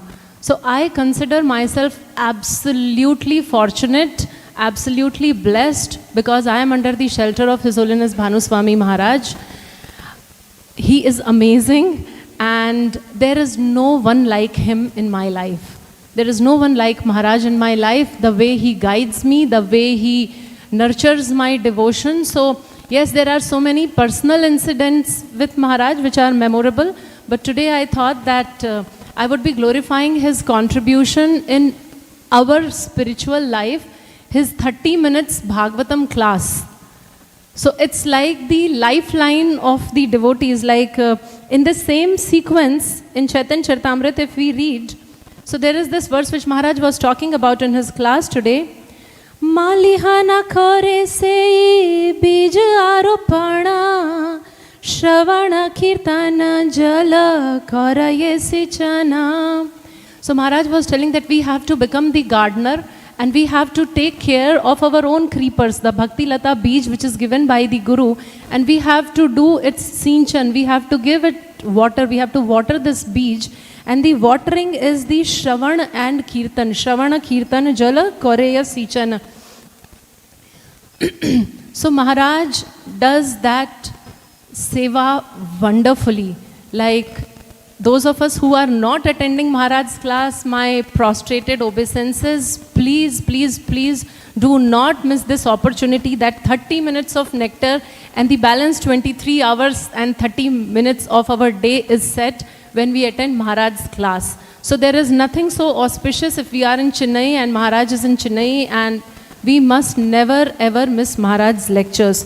And why is it so special? Why Maharaj's classes are so special? So there is a continuation verse in Chaitanya Charitamrita which says, Kintu yadi latar sange uthe upashakha bhukti mukti vanchayata asankhya tara.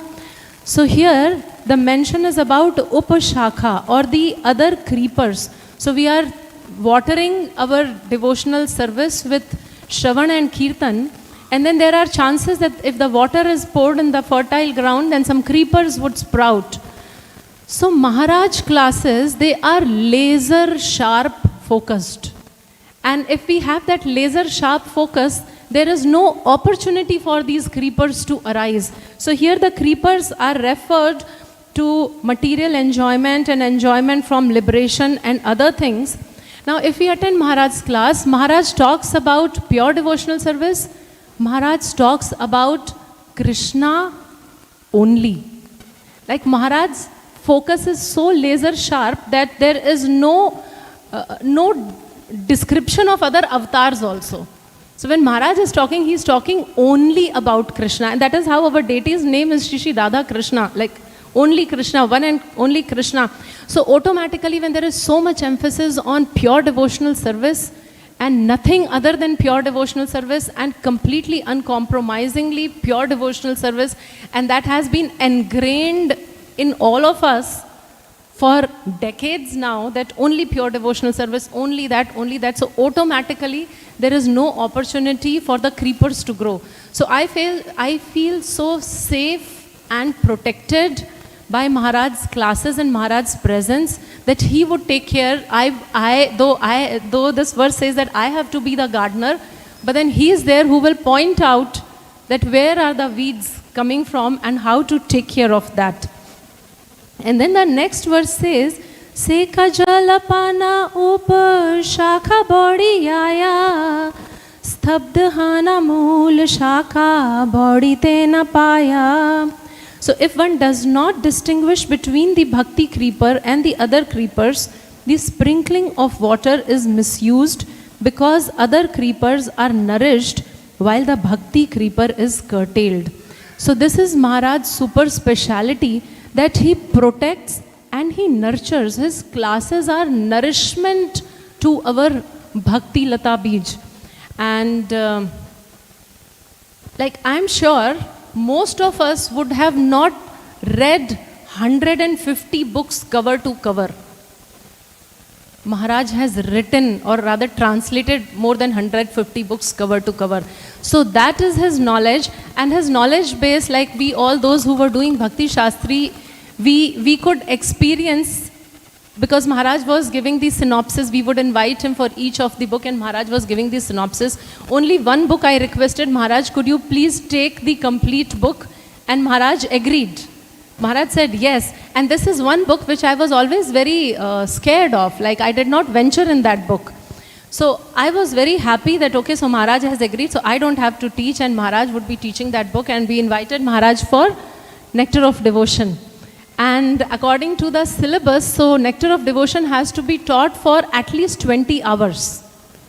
And Maharaj came, and we all were hoping Maharaj would teach for 20 hours. Maharaj completed Nectar of Devotion 3 hours with question and answers. So 3 hours and it was done. And I was like, oh my God, so now I cannot certify, we cannot certify students because 3 hours only NOD has been taught. So then I had to teach NOD. Again, Maharaj's blessing. I thoroughly loved this book. And the point is that when I was teaching NOD, I realized that in those 3 hours, there was not even one important concept which Maharaj did not cover during his NOD class. So it requires lot of expertise. See, if I have to speak for 2 hours, my lecture can go here and there. But if I have to speak only for 2 minutes, then I have to present the cream, the essence in that 2 minutes. So if we actually see the Bhakti Rasamrit Sindhu, which Maharaj has translated, it is in 2 volumes. And then Srila Prabhupada has condensed it and made it in 1 book. And then here is Maharaj, that 1 book he is giving in 3 hours. So that is his expertise, that is his glory, that how he knows things in and out. Recently this year, Maharaj spoke on Damodar Leela also. And this Damodar Leela, it is never ever, to me, to my ears, it was never ever so nectarian, like compared to when Maharaj was giving classes on the Damodar Leela. And somehow I feel that this is one of his, it's complete speculation, but somehow I feel that it is one of his favorite Leelas, because in other classes also Maharaj often gives example of Mother Jashoda, Mother Jashoda, Mother Jashoda. And this Leela he described so beautifully. And the last thing, so Maharaj is my spiritual Google. Anything, any doubt, just 1 email, and within 24 hours, maybe less, like sometimes within 10 minutes also, instant reply. So wherever there is any confusion, just shoot an email to Maharaj. And though Maharaj is so busy, but maybe he has allotted some time for that service also.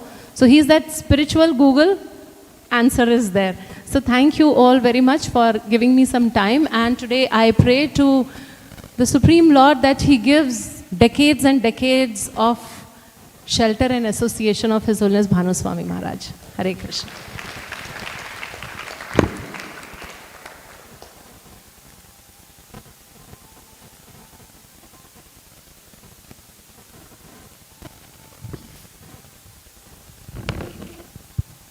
Hare Krishna. Namo Vishnupadaya Krishnapastaya Putale Srimade Bhanu Swami Maharaj iti namine. So Mataji was telling about that elephants front. So I got, actually I could realize how the elephants are so natural. Because it was personally selected by Maharaj. Yes, everyone was taking selfie, not even children, the adults, everyone. But 2 days back, it was so natural that when the children are afraid of going near the elephant, one child was crying when their parents were taking the child to nearby the elephant to take photo. She said, I will not come, elephant near, I will not come. So it is so natural that how Maharaj selected that elephant. Because earlier they were thinking that we'll polish and it will be very smooth. And Maharaj, I heard that Maharaj told, no, it should be a natural stone. There should not be any polish on that. So that is the meticulously Maharaj thinks everything about that. And then in each and every class, Maharaj generally don't miss about stressing the Harinam. What is the importance of chanting the holy names? And most of the classes, he links how through the Ajnana Sukriti we will get through the Harinam is Ajamila, he will quote. Without quoting Ajamila, most of his classes will not go about the Harinam. And if we want to see Maharaj smile, so we have to speak about Bhagavatam or Krishna.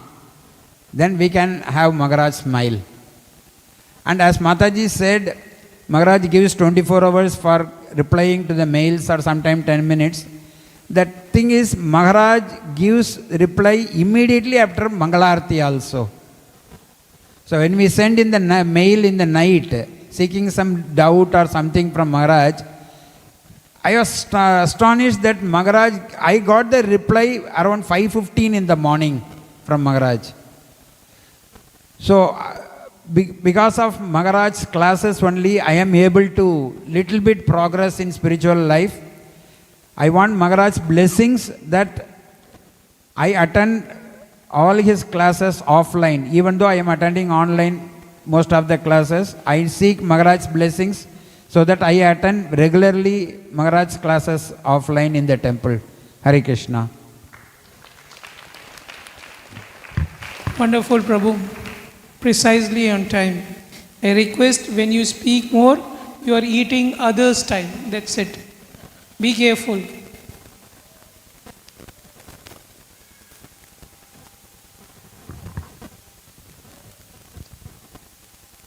Hare Krishna.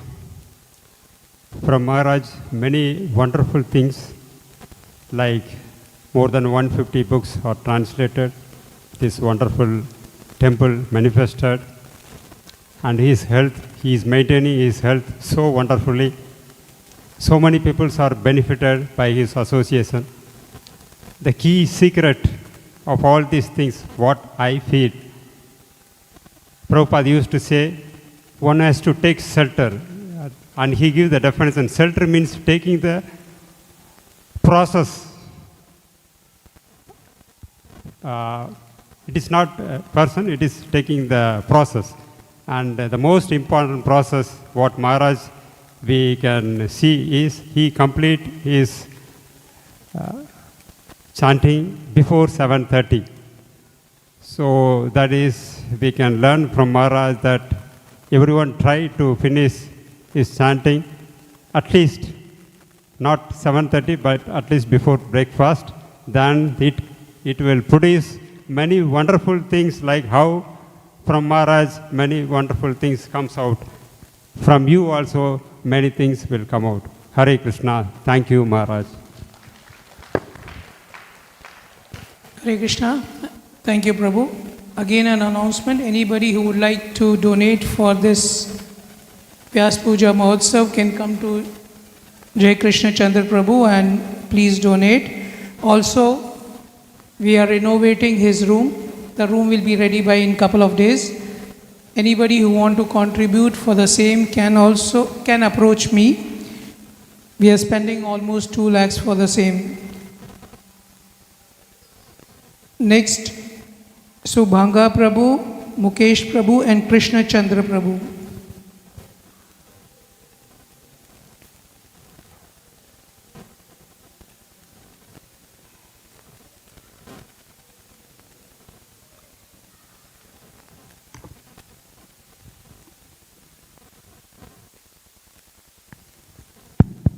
Hare Krishna.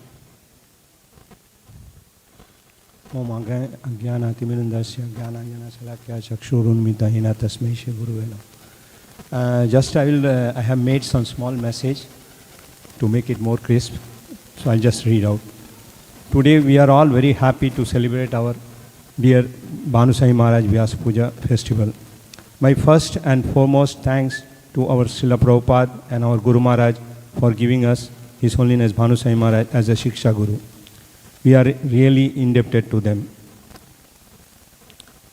Bhanu Swami Maharaj is very merciful to all of us, keeping up a very cordial and appropriate relationships. Maharaj spent most of his valuable time and energy in translating Acharya's Granthas for us, in spite of many other engagement and commitment. Maharaj has translated more than 150 Acharya's works in English, which are only available in Sanskrit and ancient Bengali language and rarely available. Maharaj says, whoever has completed studying of Srila Prabhupada's books, they can study these Acharya's books for a detailed and deeper understanding of scriptural knowledge, what Srila Prabhupada has already given us. One of our senior devotees was expressing that pure devotees' association along with their causeless mercies by hearing Srimad Bhagavatam from them and with an opportunity to serve the pure devotees is the best situation for a devotee for a quicker and steady advancement in Krishna Bhakti process. That way, our Chennai devotees are very, very fortunate to have association of pure devotee, His Holiness Bhanu Swami Maharaj, and get exposed to the mercy of Maharaj by hearing Srimad Bhagavatam from his lotus mouth. The best way to serve him is to study those books appropriately and implement those knowledge to strengthen our sadhana, and also distribute these Acharya's books to the deserving devotees who has completed Srila Prabhupada's books and anxiously waiting for detailed and deeper understanding. Hereby I pray to the Lordship for a long healthy life for Maharaj. I beg Maharaj for forgiveness for whatever offenses I have committed. I beg for Maharaj blessings to utilize all his mercies in advancing in Krishna consciousness. Hare Krishna.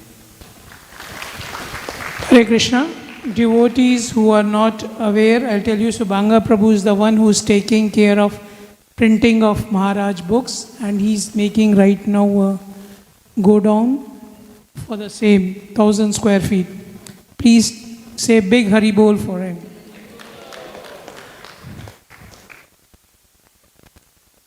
Yeah, please.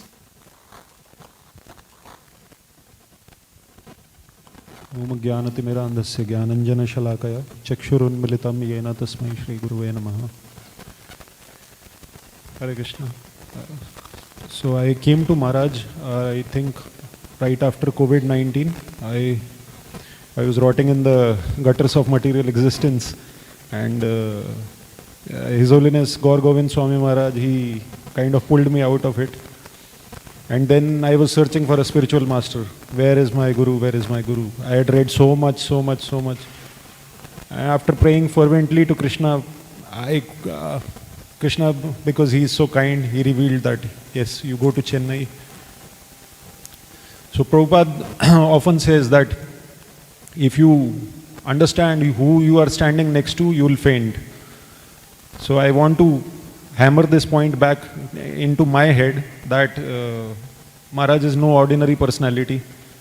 It may seem that we are standing in proximity or vicinity of him, but actually I have not seen Maharaj till date. I haven't seen him. I've seen his Vapu, but I haven't seen Maharaj because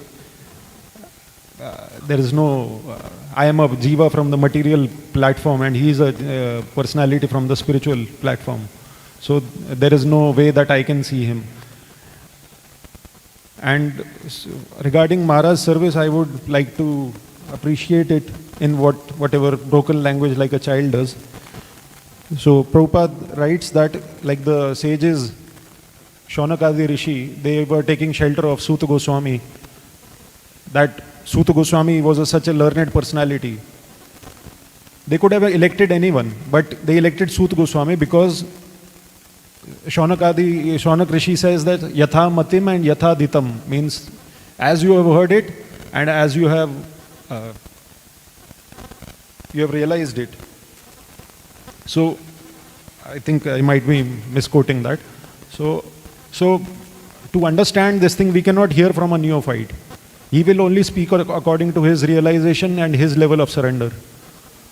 And I think these books, they are a testament or a proof to that this, not even a Madhyam Adhikari can translate all these books.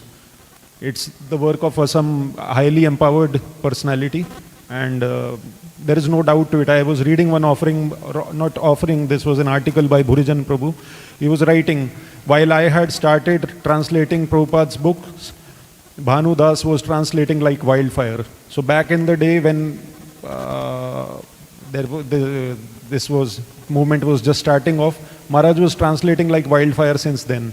So this is not news to us. So I'm just asking forgiveness for my own offenses, that I'm such a degraded jiva. And I used to think that I am such a renunciant, I have a lot of vairagya in my heart and I will this and that. But actually when I came over here, I understood I am the most worthless soul ever that Krishna has created maybe. So that for my own purification and for the pleasure of the Lord, I have spoken that we are sitting on the banks of Ganges and let us not look for other purifying sources. We are already here on the bank of Ganges right now. Thank you. Hare Krishna. Mataji.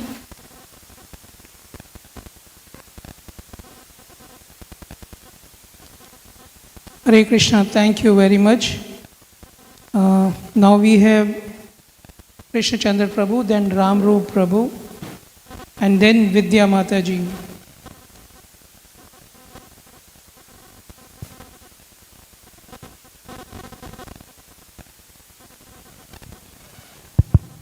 Hare Krishna.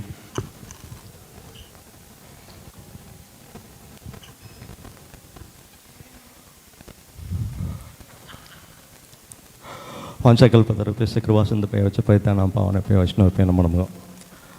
Prabhu, I will take little more time also.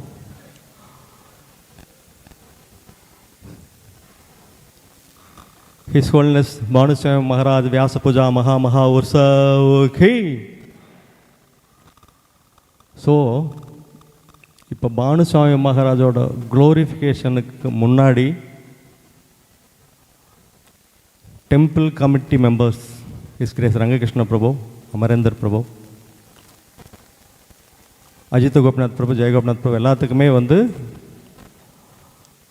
நான் ஒரு வேண்டுதலை வந்து இங்கே நான் பதிவு பண்ண விரும்புகிறேன். சில வரிகள் இருக்குது. குறுக்கு வழியில் வாழ்வு தேடும் திருட்டு உலகமடா. நிறைய தமிழ் தெரியாதவங்களுக்கு யாராவது பக்கத்தில் சொல்லி கொடுத்துருங்க. ஸோ இந்த மாதிரி தான் நம்ம வாழ்க்கை போயிட்டுருக்கு. இது எப்படி தீர்றது, இது எப்படி தவிர்க்கிறது அப்படிங்கிற ஒரு விஷயத்துக்கு வந்து நம்ம ஆச்சாரியர்கள் வந்து இங்கே அவதாரம் எடுத்திருக்காங்க. ஸோ பெரிய பெரிய சன்னியாசிகளாகட்டும், ஆச்சாரியர்களாகட்டும், கோஸ்வாமிகளாகட்டும், இவங்க எல்லாமே சாஸ்திரத்தில் இருக்கிற விஷயங்களை எல்லாம் எடுத்து சாராம்சமாக ஒரு 4 லைனு 5 லைன் 10 லைனில் கொடுத்துட்றாங்க. முடிஞ்சு போச்சு ஃபிலாசபி. ஆனால் நம்ம அதை புரிஞ்சுக்கிறது இல்லை. 1வது போகிறோம், ஆத்திசூடி படிக்கிறோம், அன்னையும் பிதாவும் முன்னேறி தெய்வம்னு சொல்கிறோம், தர்மம்னு படிக்கிறோம், பிறருக்கு தீங்கு நினைக்காதேன்னு சொல்கிறோம், பிறரை பொருள்களுக்கு ஆசைப்படாதேன்னு சொல்கிறோம், ஏமாத்தாதேன்னு சொல்கிறோம். இதெல்லாம் வந்து பேசிக்கலாக ஒரு மனிதன் வாழ வேண்டிய வாழ்க்கைக்கு ஆச்சாரியர்கள் கொடுத்த விளக்கங்கள்.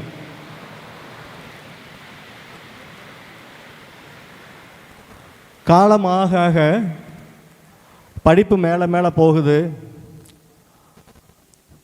10th படிக்கிறோம், +2 படிக்கிறோம், டிகிரி படிக்கிறோம், அதுக்கு மேலே மாஸ்டர் டிகிரிஸ் எல்லாம் படிக்கிறோம். ஆனால் இந்த 1வது 2வது படித்த பாடங்களை வந்து நம்ம வாழ்க்கையில் வந்து மறந்துடுறோம். அதுதான் ஒரு நிதர்சனமான உண்மை. ஸோ இங்கே நான் திரும்ப என்ன ஒரு கோரிக்கை வைக்கிறேன்னா, நம்ம கமிட்டி மெம்பர்ஸ்க்கு இது அவங்களோட கடமையும் ஆகும். எப்படின்னா, ஒரு தீட்சை எடுக்கும்போது சாட்சாத் பகவானே வந்து அந்த ஆச்சாரியர்கள் ரூபத்தில் வந்து தீட்சை கொடுக்குறாங்க. அந்த தீட்சை கொடுக்கும்போது சும்மா கொடுத்துறதில்ல, அதுக்கு 1008 ரூல்ஸ் போடுறோம், அதையெல்லாம் கடைப்பிடிக்கிறோமான்னு பார்க்குறோம்.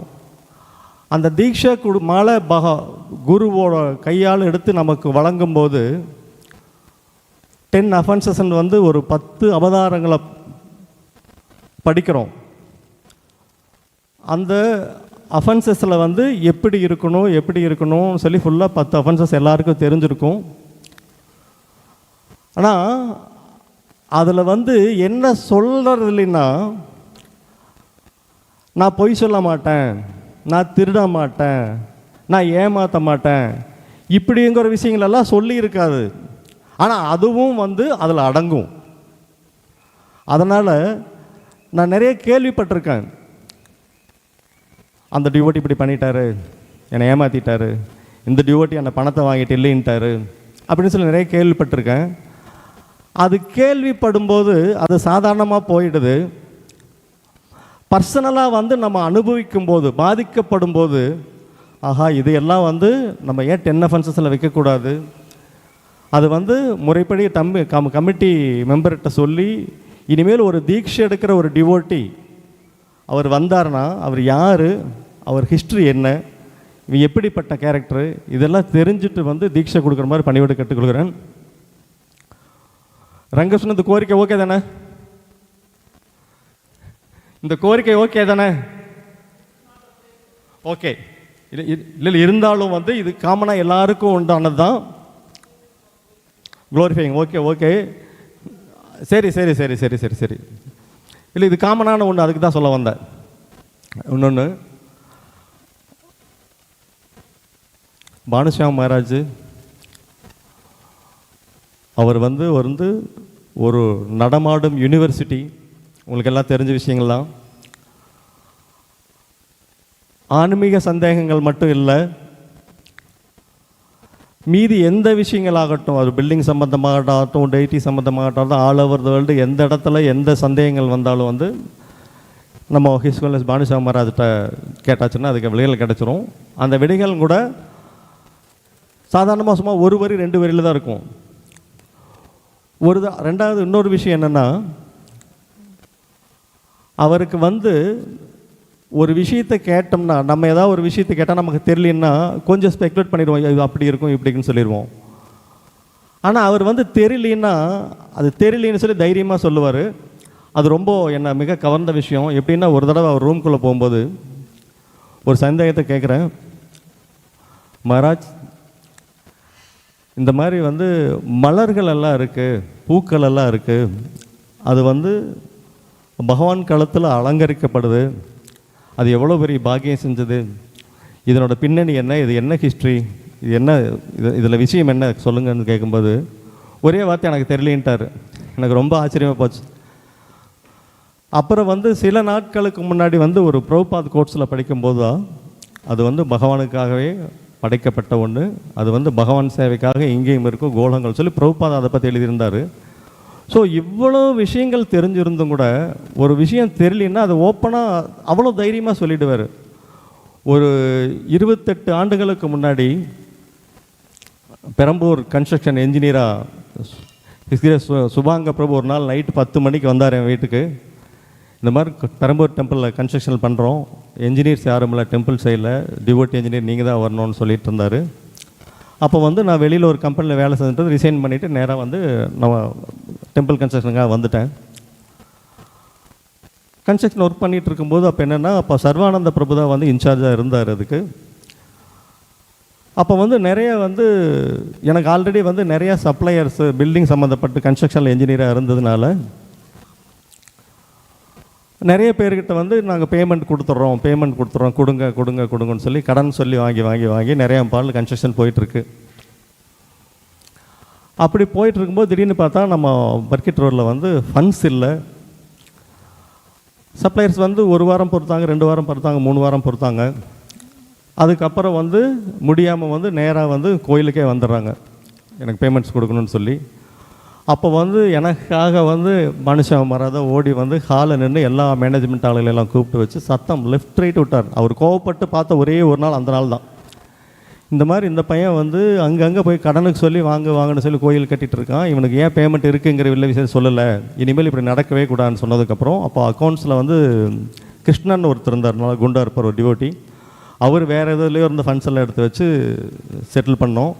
இன்னொரு விஷயம் என்னென்னா, எந்த ஜென்மத்து புண்ணியமாக எனக்கு தெரியாது, இங்கே இந்த கன்ஸ்ட்ரக்ஷனில் நான் இன்ஜினியராக இருக்கும்போது பானு சுவாமி மகாராஜுக்கும் என்னோடய குரு மகாராஜுக்கும் ரெகுலராக அவரோட ட்ரெஸ்ஸுகளை வந்து நான் தான் துவைப்பேன். நான் துவைச்சி முடித்து காய போட்டு எடுத்து வச்சதுமே வந்து ஆனந்தகேஷவன் ஒரு டிவோட்டி இருந்தார், பிராமன் டிவோட்டி, அவர் தான் வந்து எடுத்து அயன் பண்ணி வைப்பார். ஸோ ஒரு தடவை இதே மாதிரி வந்து 2015 வந்து மாயாப்பூரில் வந்து நம்ம டெய்டிஸ் இன்ஸ்டலேஷன் நடக்குது, பஞ்சதத்துவ இன்ஸ்டலேஷன் நடக்குது. அப்போ வந்து அபிஷேகம் மகாராஜ் பண்ணுறாரு. அபிஷேகம் பண்ணி முடிச்சுட்டு அவரோட பாடிக்கும் அதுக்கும் அப்படியே வர்றாரு. சும்மா ஜெய்ஜாண்டிக்காக மிக பிரம்மாண்டமாக இருக்குது. வரவும் போகிறவங்களாம் அவங்கள தான் பார்க்குறாங்க. அப்போ நேராக அவர் அப்படியே ஈரத்துணியில் போகிறாரு மகாராஜ் ரூமுக்கு. அப்போ நான் போகிறேன். அப்போ நான் போகும்போது தேவகி மாதாஜி இவங்கெல்லாம் வந்து கொஞ்சம் டொனேஷன் கொடுத்து மகாராஜ் கையில் கொடுங்கன்னு சொல்லும்போது நான் நேராக மகாராஜ் ரூமுக்குள்ளே போகிறேன். உள்ளே போனால் துணி துவைச்சிட்ருக்கேன். அவரோட துணியில் அவரே துவைச்சிட்ருக்காரு. மகாராஜ் நான் துவைச்சிட்றேன், நீங்கள் வாங்கன்னா இல்லை நான் முடிச்சிட்டேன், நீ போய் மற்ற வேலையை பாருன்னு சொல்லிட்டு சொன்னார். ஸோ இன்னும் வந்து அவரோட பொருள்களில் வந்து நிறைய இருக்குது. இதுக்கு டைம் போதாத காரணத்தால் இத்துடன் முடிச்சுக்கிறேன். இனிமே இந்த நல்ல வாய்ப்பினை தடுத்த கோயில் நிர்வாகிகளுக்கு நான் மிக மனமாத நன்றி தெரிவிச்சுக்கிறேன். Hare Krishna. Thank you very much, Prabhu. Before Ramru Prabhu, which is next, Jai Kumar Prabhu wants to glorify. He says, give me 1 minute, special in between. Hare Krishna. So Maharaj is a sadhu. I don't know, many things happens, many devotees do a lot of mistakes, but Maharaj is unaffected. Maharaj understands that he has done this mistake, that mistake. He will not get excited. Slowly he will tell this has to be done. And so that's a very, very important point, that he's a real sadhu. If see, for seeing a sadhu, we have to go to Vrindavan, Mayapur, not required. In Chennai, we have a living sadhu with us. Second, whenever he explains his sequence, he'll go step by step. Suddenly you will see in short time, as Sukriti Mataji said, in short time he'll finish the topic with all the things. So that's one very good thing. We are very lucky to have Maharaj like that. Third, his physique. If you see his physique, it's amazing. I think from all the people here, all the devotees here, he is the most dynamic personality we have seen. Hare Krishna. Thank you, Prabhu. Now we have Ramrup Prabhu. Is there, Prabhu? Prabhu. And then Vidya. Then we have a special speaker, Swaminathan Prabhu. He is going to glorify Maharaj. I have seen him speaking once in my life in temple.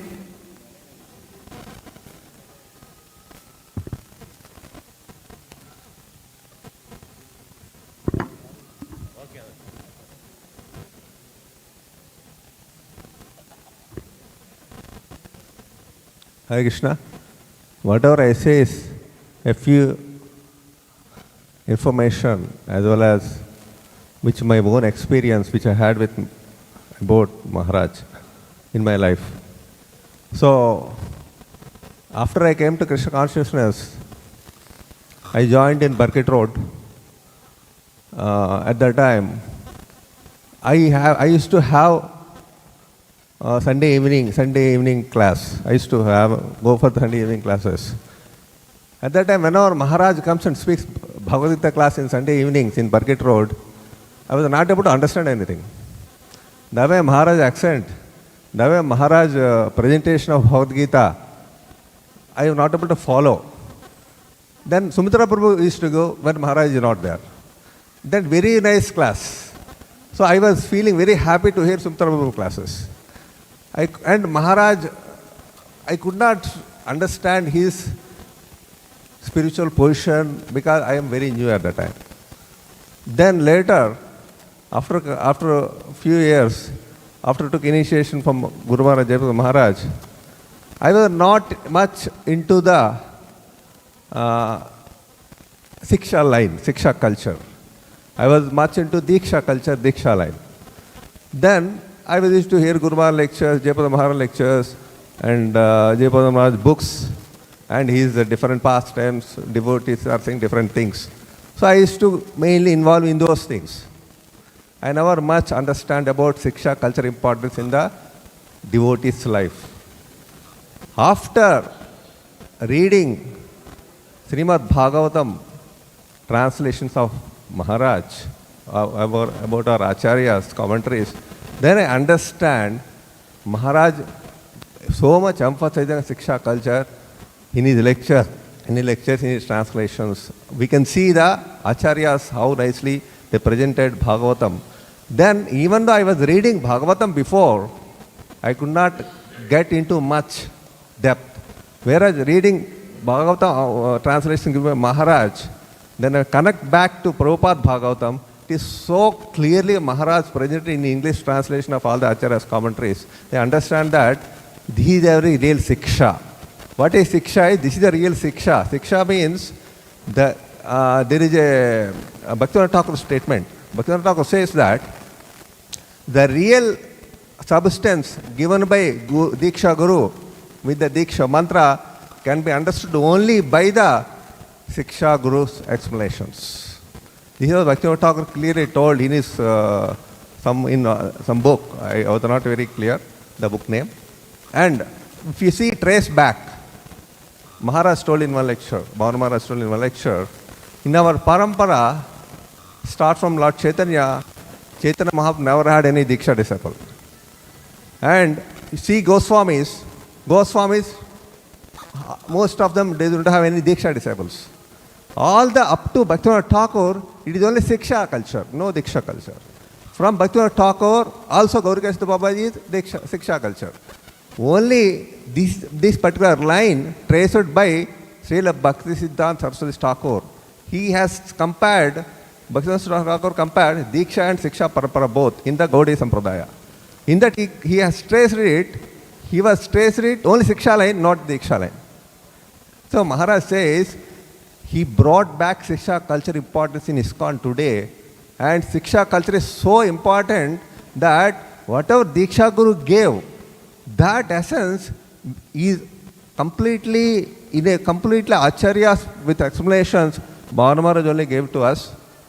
I just want Prabhupada's confirmative statement about this particular concept of Siksha line. I just want to read first canto, first sloka Janmadasyataha, first sloka purport.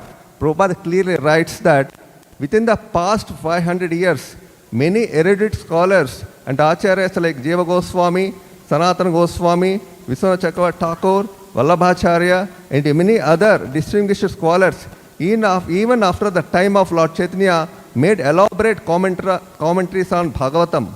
And the serious student would do well to attempt to go through them to better relish the transcendental messages. This is what Prabhupada writes in the first canto, first sloka, first purport itself. Why Prabhupada put in first sloka, first purport itself? Because Prabhupada wanted all the ISKCON followers should do well, go through all these Acharya's books, and gave complete understanding. Bhanu Maharaj gave that. We have to understand who gave this. Our Siksha Guru, we are all Siksha disciples of Bhanu Maharaj today. I myself saying, I never thought before he is my Siksha Guru. When I was in 10, 15, 20 years back, I never thought that he is my Siksha Guru. I was only thinking Diksha Guru is Guru Maharaj. That's all over my spiritual life. But I never seriously taken past 15 years. I am seriously looking into all his translations because Siksha Guru concept we don't have. I did not dig into much the philosophy. Then after that I read Maharaj commentaries. Bhagavad is very, very, very much clear. Then why Prabhupada said this statement in his first sloka purport of Bhagavatam first canto. Now I understand why Prabhupada write this statement. After this, another thing I just wanted to tell that, I am just closing, Prabhu. And recently Maharaj gave instructions to all the devotees how he was successful in his life, how we can also become successful in our life. I was just reading one BTG interview Maharaj told, the BTG devotee asking Maharaj, your sadhana bhakti, daily activities are very strong and study. What is the reason for your enthusiasm? The question is, your sadhana bhakti, daily activities are very strong and study. What is the reason for your enthusiasm? These were asked by? Yeah. Then Maharaj said the answer, doing certain activities in a certain time of the day, again and again, is the process for cultivating bhakti. When we are doing fine with our daily activities, it is easy for us to develop Krishna Bhakti. This is my reason for my enthusiasm. This is Maharaj told the answer for this question. And also very strong answer in another question of BTG devotee Maharaj gave. Many devotees doesn't have any goals. Maharaj said clearly. And they were not unsteady in their daily practice. And Maharaj said, people wanted to stay in the material world and also wanted Krishna. And Maharaj says that this means that their goals are shattered. And Maharaj said, due to this clash, they were not able to study in their devotional service. Maharaj said, please dedicate your complete life for the sake of Krishna. Forgot completely about this material world. This is Maharaj's instruction to all of them. Then only you become firm in the bhakti. So these two instances I just wanted to share. And many devotees has a question that whether Prabhupada told, because people are asking me, Prabhupada told really Maharaj to go to write all these translations. And two instances I shared actually. In one interview of Maharaj clearly told that Prabhupada told me in a general way, go through Gaudiya philosophy. And present. This is what Prabhupada told to Maharaj one time. Another time Prabhupada told, saying that Maharaj saying, Prabhupada ordered me to go completely into Gaudiya philosophy and explain. This is what Prabhupada ordered him. So that's why Maharaj is carrying all these translations today. So we are all Sikshas of Maharaj, and we are every day in our life, is actually Maharaj is entering in our consciousness and giving us transcendental knowledge every day in our life. So we are very, very fortunate as Chennai devotees. And we are so much happy that with his lectures and books today, we are understanding what is Prabhupada given to us. What Prabhupada given to us, through Bhanu Maharaj, I could understand. What Prabhupada gave the Acharya substance, all the Gaudiya Acharya substance in a very systematic Prabhupada made in Chaitanya Charitamrita Bhagavatam. But how I understand? I understand through presentation of Maharaj, his lectures. Thank you very much. Hare Krishna. Hare Krishna. Now we have Vidya Mataji, followed by Swaminathan Prabhu, then Sumudra Sham Prabhu.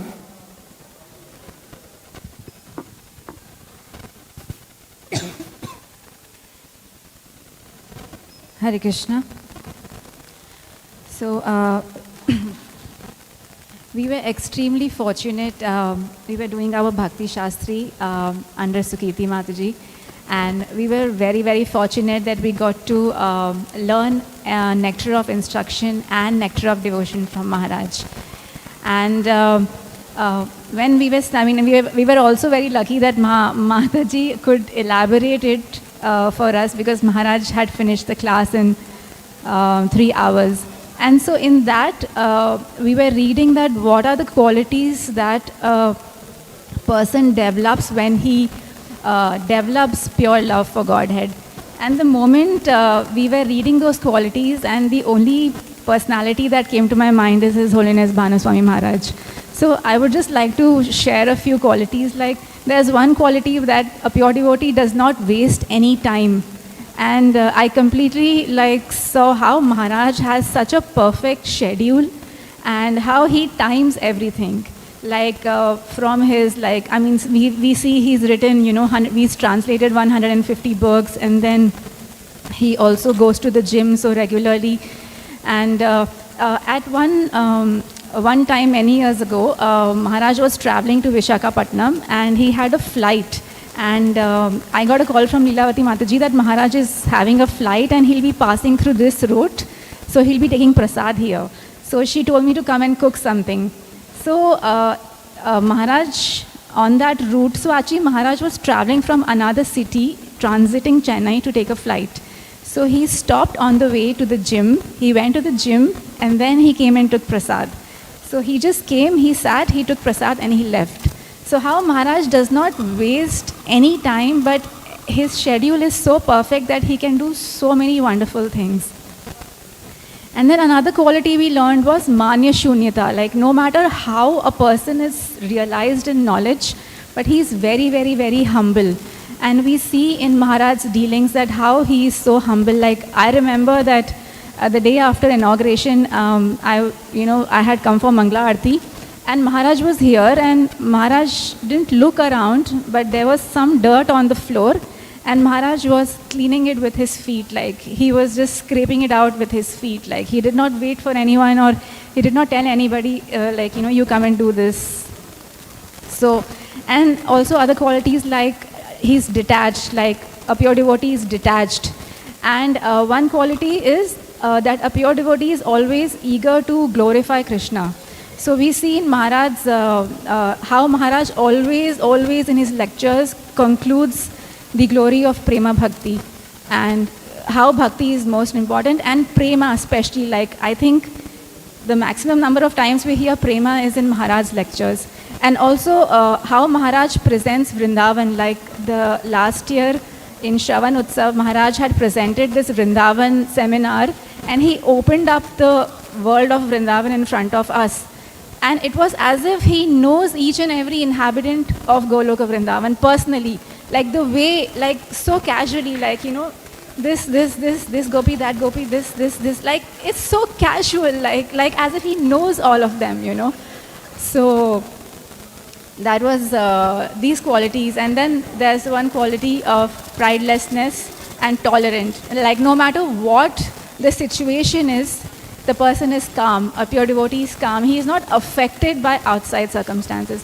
So all these qualities, I could only think of Maharaj, and we are very, very fortunate.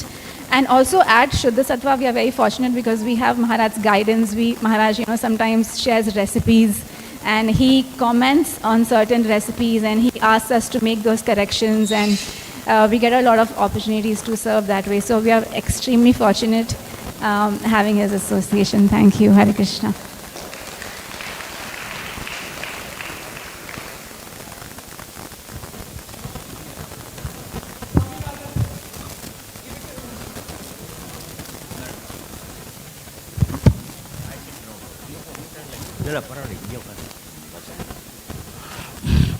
Banu Maharaj ஒரு வாட்டி என்ன சொன்னார்,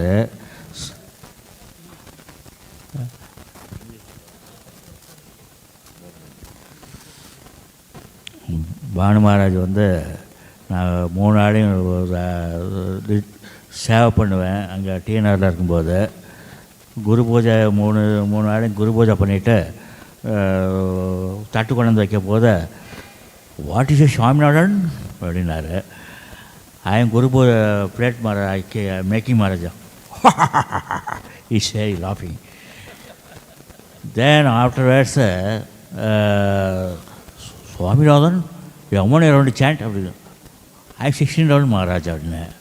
நான் 16 chant பண்ணணும்னு சொல்கிறதும் அவர் தட்டு கொண்டாந்து மத்தியானம் ராஜபோகத்தை தட்டு கொண்டாந்து இங்கே வைப்பார். Swaminathan, this is wash அப்படின்னாரு. ஓகே, நான் மாறா தட்டெல்லாம் கழுவி மாறா தட்டெல்லாம் தண்ணி ஊற்றி எல்லாம் பண்ணேன். அதே மாதிரி okay Maharaj, I am finish washing finish. then what you do Maharaj? Okay, this bench all wiping, okay, all nicely, that God picture everything nicely kept it. Then afterwards that bench all wiping. Oh, very good Swaminathan service. Okay, nice, thank you very much.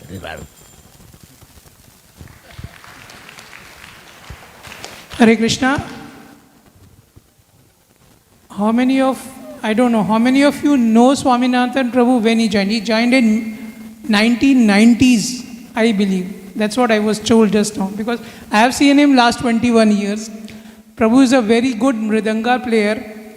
I don't know now, it doesn't happen, but initially all aartis he used to play mridanga. All aartis. His name is Swarupa Keshav. Swarupa Keshav Prabhu. Swarupa Keshav Das. Swarupa Keshav Das. Again, because of health reason, he stopped, but he has again started playing, they told. Now we have Sumudra Sham Prabhu.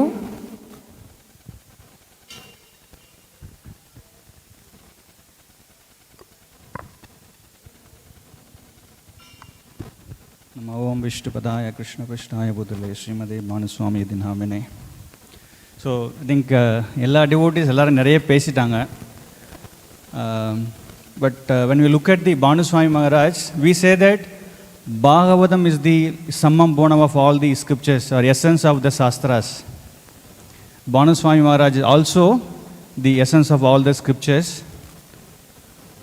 How we can say that is, whenever you give a class, right, the step by step, how the flow of the class will be very systematically we can understand. At the end of the class, you will not say without concluding. We will not conclude the class without talking about Prabhupada and then Holy Name and then Chaitanya Mahaprabhu. Any class, whatever the class it may be, whether it is a Bhagavatam class or Bhagavad Gita class, any class, wherever he goes, or even any interview. One of the interview, the person was asking, what is the message to the people? That he was saying that we are very fortunate. We got the Prabhupada and then ISKCON movement and then Chaitanya Mahaprabhu and then Holy Name. I think we have to tightly hold it. So he is the essence of all the scriptures. And then we can talk about his qualities, all the 26 words of the English letters, but just I have taken the self. When I say yes, it is very simple. I think we all know that he don't expect anything as a written or he just does the lot of very simplicity. And also, I think some of the devotees are saying, I think Amarendra was saying that during the inauguration, Maharaj was cleaning. We think that, I think I'm a devotee, I'm practicing, I'm doing those so-and-so service, But when it comes to the menial service, we try to away from that, right? But Bhanu Maharaj, in the Barkit Road, if you remember, the Prasadam area, the right hand side of the Jagannath altar, that is a big Prasadam area where we have the, the washing area. So I think one of the Sunday, I think a lot of the stuck in that drainage, then Maharaj personally and then went and then cleaned. But we don't do that service. Today we are not getting that opportunity to do this menial service because we have the different department to do that. But I think during those days, we had, everybody has to do the service, right? That kind of thing was there. But Maharaj was personally, he was very simple and then he used to clean the places very nicely. And then he is efficient, right? The Maharaj is so efficient. Whatever he does, he is efficient. I remember in 2000, Maharaj, he prepared this temple, how it is going to come. I think he learned the Photoshop and then he prepared overnight, he prepared how the temple is going to come, right? He visioned, very visionary person. And then whatever he does, efficiently he did. And then L stand for the learning. I think he is continuously learning. So Maharaj, if you look at that, when we hear from the Maharaj, right? Maharaj he moved from Canada to Japan, where he did the college. And then from Japan, he moved to India along with Prabhupada. He learned Bengali and then Sanskrit on his own. He did not go to any school, just he had taken the book and then he learned. Continuously learning even today, right? Whatever the subject you may be, you give it to Maharaj, he will learn, he will talk about it. But as a humility, he will say that I do not know. When we are approaching, he will say I do not know, but he knows everything and then he is continuously, even today he is learning. And then the last point, the focus, F for focus, whatever he does, focusing on Prabhupada, how we can satisfy Prabhupada, and then holy name, right? Observing the holy name, and then just a touch about the holy name. And then when we approached, me and then Tulsi, we approached 5 years back or 6 years back, he has been asking us why we are not having that kind of Kirtan program kind of thing. But when we approached, Maharaj gave this name. So Maharaj suggested many names, but finally he selected that you just go ahead with the Madhura Mahotsav. So because he is so observed in the holy name, and then he focused on it. So on this auspicious day, I seek blessings for all to render the service to all the Vaishnavas and Guru Parambara unconditionally without making an offense, so that I can progress in the devotion service. One day I can be in the service of Maharaj and then all the Vaishnavas. Thank you so much. Hare Krishna. Hare Krishna. We have Balwan Advaita Das Prabhu.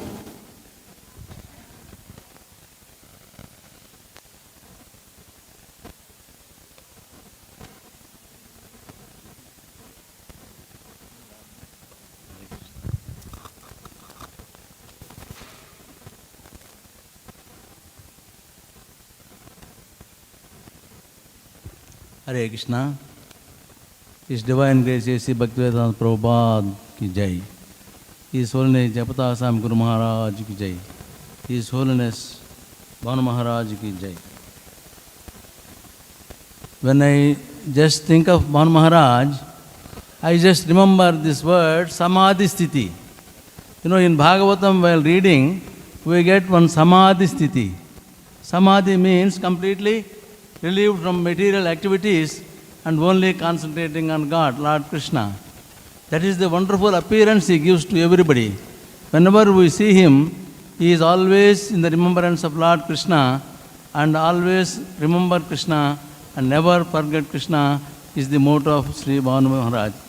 That is one thing I observed. Then in Bhagavatam, we get a sloka, Nashta Prayeshu Badreshu Nityam Bhagavata Sevaya Bhagavat Uttama Sloke Bhaktir Bhavati Naishtaki.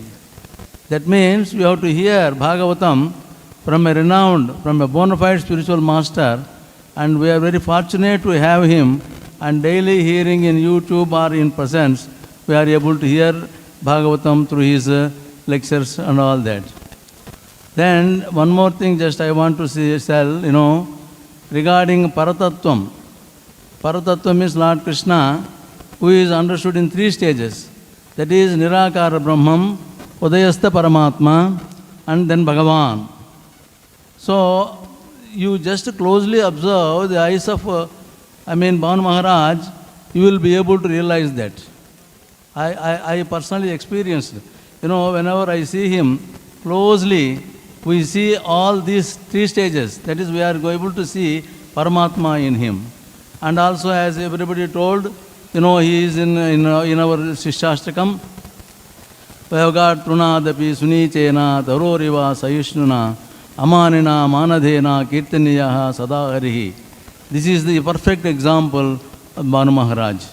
So, with hearty tributes to Bhanu Maharaj, because lack of time, I don't want to prolong. Thank you very much for having given me this opportunity. Hare Krishna.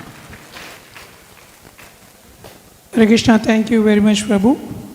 We are on time. We have Amrendra Prabhu wants to tell about the renovation of Maharaj room, what we are doing and why we are doing it. Please come.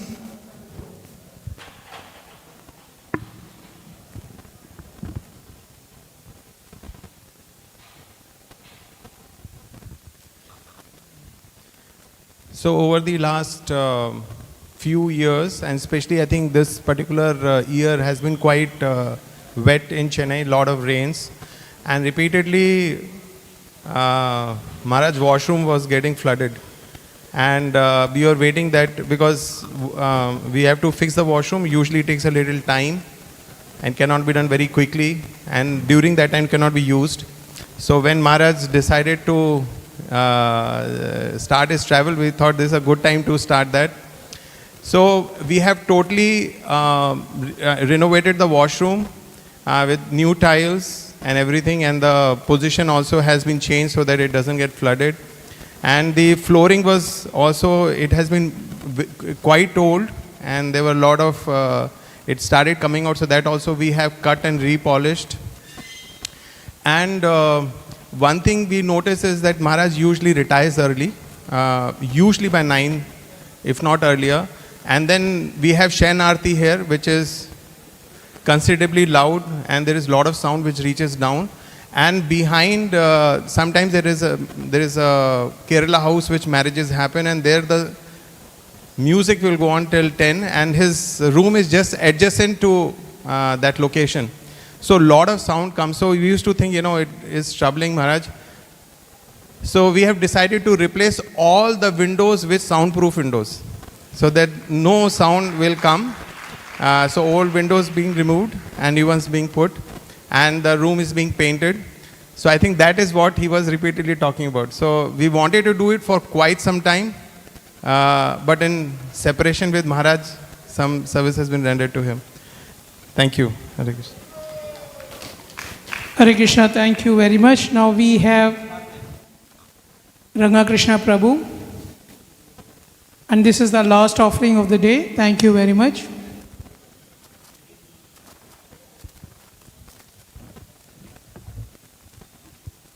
Followed by Aarti and Pushpanjali. Thank you very much. Om Jnanatimirandasya Jnananjana Shalakaya Chakshurudvilitamena Tasmai Shri Gurave Namaha. Any verse which glorifies the Guru Tattva certainly suits His Holiness Bhanu Swami Maharaj. There are so many devotees who spoke from Bhagavatam, Chaitanya Charitamrita, glorifying verses. I was just remembering by Rupa Goswami, Vacho Vegam Manasaha Krodha Vegam, Jihva Vegam, Udara Upastha Vegam, Etan Vegan Yo Vishaheta Diraha, Sarvam Apima Pratyam Sasashyat. So one who is able to control the urges of the mind, control the anger, the urge to speak, eating genitals, is able to make disciples all over the world. And Maharaj is making Siksha disciples all over the world. I happen to be in Jaipur temple, Jaipur Govindadev temple. How many of you have been to Jaipur Govindadev temple? Yes. So Govindadev temple, you can't expect ISKCON devotees. I happened to visit for some small duration, I went there. And some common person approached me, and we were just talking, and then he is not a follower of ISKCON. And when we were just speaking to him, when I said I'm from Chennai, he started speaking about all Bhanu Maharaj books. Maharaj deserves an applause.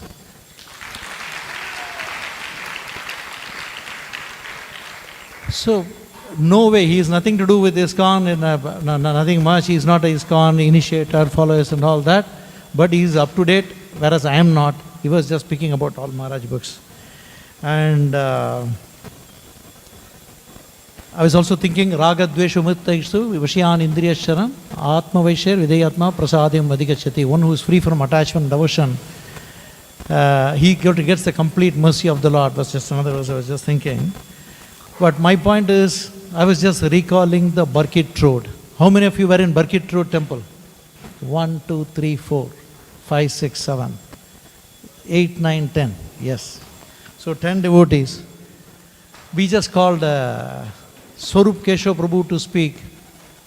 Yes, you were there. I know. You are the first. You are senior to us. So one day, Maharaj was speaking to Swarup Keshav Prabhu, and then Swarup Keshav very happily said, "Today is my birthday." Do you remember Swarup Keshav? And Maharaj called, there is one devotee called, the cook name is Purnananda, Premananda. There is a devotee called Premananda. Maharaj approached this devotee, Premananda cook. He said, make a sweet rice for all the devotees for Swarup Keshav's birthday. We don't see, how many of you have experienced Maharaj devotee care? Maharaj devotee care. It may not be visible. Avyaktani bhutani, vyaktamadhyani bharata, avyaktani tatragapari. It may not manifest. But Maharaj was, this is one thing I remember. The other thing is, the devotee whom I am talking about, Premananda, he had a small child, and this devotee used to work. Those days in Barkit Road, the whole temple was small and the kitchen was too small. There was a fire accident, and the devotee's son, who is a small child, was part of the death accident. Chaitanya. Amazing. Thank you, Swarup. The situation was that he needed blood. Maharaj personally offered his blood to this devotee, Chaitanya. Probably we should seek that devotee and see how we can take his association, because we are all hearing he is having Maharaj blood. And again, it's part of devotee care. When in Barkit Road, I have not seen, but I have been told, when it comes to Rath Yatra worldwide, whose name comes to our memory?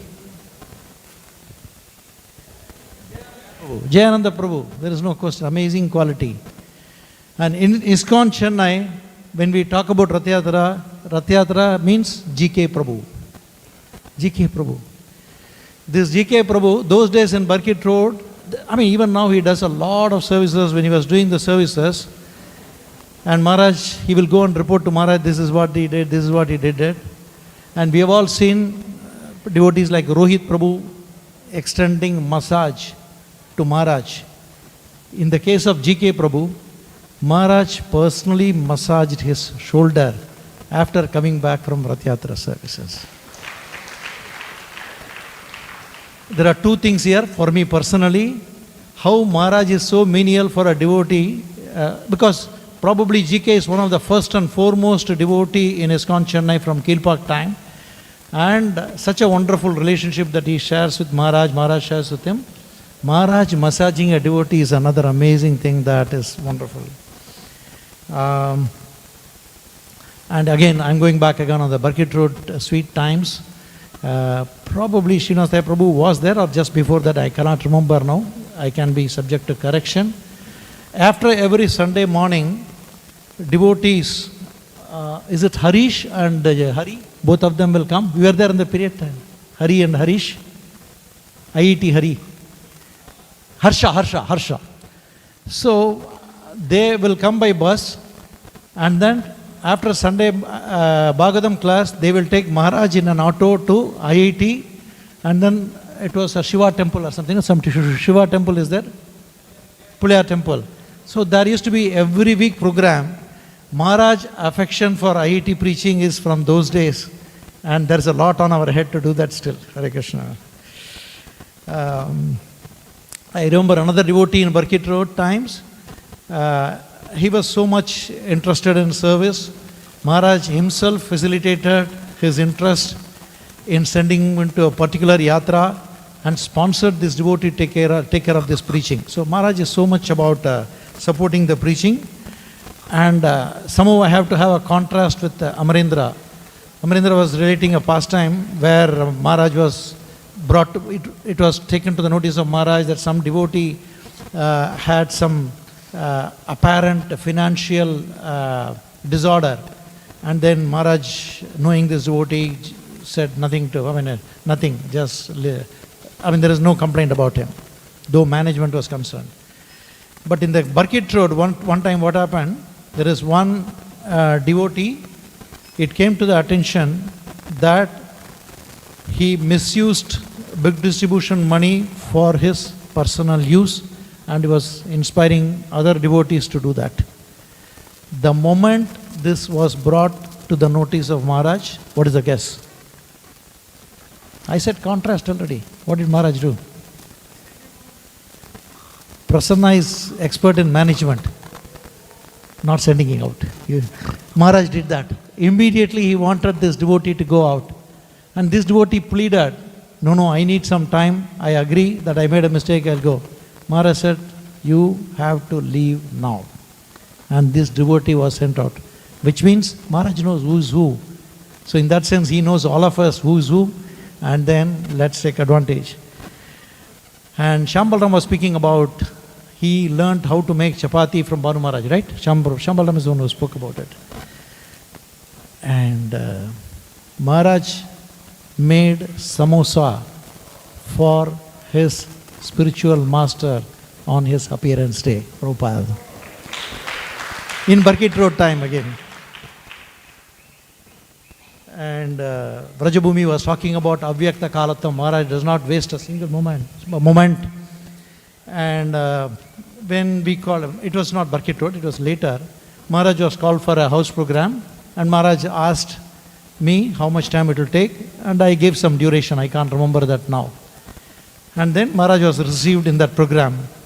The moment Maharaj entered, you said 30 minutes, see how much it happened. He showed, I told him it will take 30 minutes. Maharaj showed his watch. You told me 30 minutes, but see how much time it took for me to come down. That is to substantiate what Maharaj is about timing. And he caters to, I am again going back to Burkitt Road, he caters to all the ages, relating with the children, relating with the youth, relating with the elders, relating with devotees, relating with sannyasis, God brothers. He can relate with anyone and everyone on any subject, as what Sumudarsham was saying. He is an encyclopedia. He knows anything and everything that anybody can discuss, and that is what makes them comfortable. I had somebody coming from the US recently, and he is not a devotee. He wanted to meet Maharaj, and we took him there because he knows about Maharaj. We took him to Maharaj, and then he could speak whatever the topic that person was speaking, could relate it so nicely well, and that person was so happy. I was wondering what this person is going to discuss with Maharaj, but he was so happy.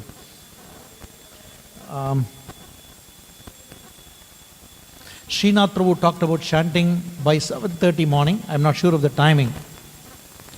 We remember sweet times in Burkitt Road where Maharaj will sit today, these days in the EZR temple. Maharaj, after the Tulsi Puja, he goes back to the room. In Burkitt Road, Maharaj used to sit throughout the chanting next to, on the left side of Prabhupada, and devotees, I'm sure Dharapati would have had that experience, that Maharaj would sit throughout, and devotees had the fortune of chanting along with Maharaj after Mangala Aarti every day. What kind of a fortune is that?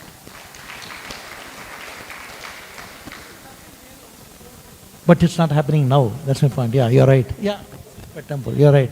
Not only that, in Burkitt Road now I remember Maharaj used to sit with the devotees in the prasadam corridor, and it's a side next to the temple. And in the whole building also, yeah, down, yes. Maharaj used to sit and devotees had the fortune. Can anyone think those days are going to come back? And such a great association. Just not today, maybe for 30-40 minutes for Bhagavatam class, so many devotees speaking, we get association. Those days, sitting along with him for prasadam, sitting along with him for, for the, what did I say earlier, chanting throughout. That's an amazing experience. I was speaking to one of the old devotees in Barkit Road this morning. He said, we are never going to get back such days. And we never knew the value of Maharaj. We used to go sit next to him and chant with him, but we don't know his value. But we know his, now probably we know some, now Brahma says, I don't know, if somebody asks, who is Krishna, I don't know. Now we don't know, at least I don't know about Maharaj. But whatever little insignificant we know, we cannot get that association today.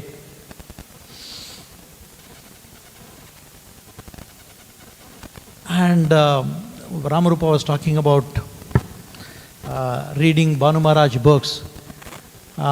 It is so amazing, it is just a side way, I'm just saying this, that how important is Bhanu Maharaj books for us to understand Srila Prabhupada.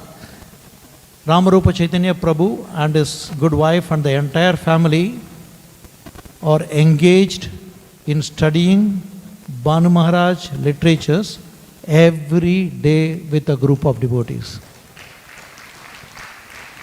What kind of dedication. I have difficulty in reading an hour of Prabhupada books every day, but there is an amazing thing that I want to bring about. All in all, in fact, there is, please remember I have to speak Karunavatar's glory also. Karunavatar sent a message, I have to read it. In Barkit Road, there is, near the temple, there is a place called, whenever there is a public program like Kuchirambal, any public program, we go to a hall called a small Ramana hall, which is just opposite to Karunavatar Prabhu's house. So one day Maharaj evening was giving a class because it is little bigger than the Barkit Road hall. Maharaj was giving a class. Suddenly there was a shake, earth shake. And immediately Sridhar Shyam Prabhu got up. Maharaj, earthquake, earthquake, earthquake. Maharaj said, that's okay. And he continued the class. Similarly, when something happened in here, when was the tsunami? 2004. Maharaj was in his room. There are some devotees inside. And Maharaj is saying, there is earth tremor. See, the water bottle, water is shaking now. There is earth tremor. And then he called some devotees. He went to the beach up to Muttukadu. Yes, he went to Muttukadu. He went to the beach. I think, tsunami. Maharaj is talking about tsunami. We don't know what is tsunami those days because until 2004 we didn't hear the word tsunami. Maharaj is talking about tsunami and he said, it's all over. It is elsewhere. It will not appear here. Don't worry. And he went, touched the water, he came back.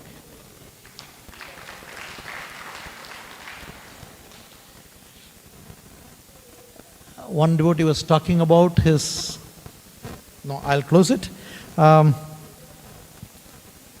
Today happens to be Vrajabhumi Mataji's birthday as well. Let us all chant Hare Krishna. Where is she?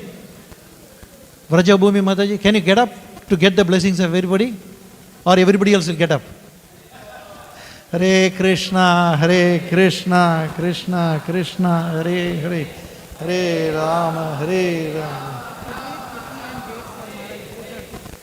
Rama. Today is both Tithi and date for Maharaj.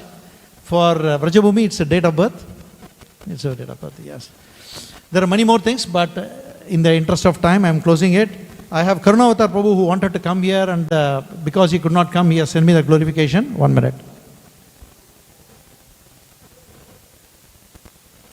In fact, incidentally, Maharaj is in Malaysia. Just very recently, last week, Maharaj has expressed the Mayur land also should come up. And I just spoke to some devotees here.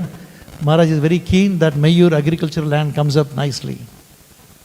Let's all chant for that also. There are many projects in the temple's hand. Let us all chant for the Mayur land.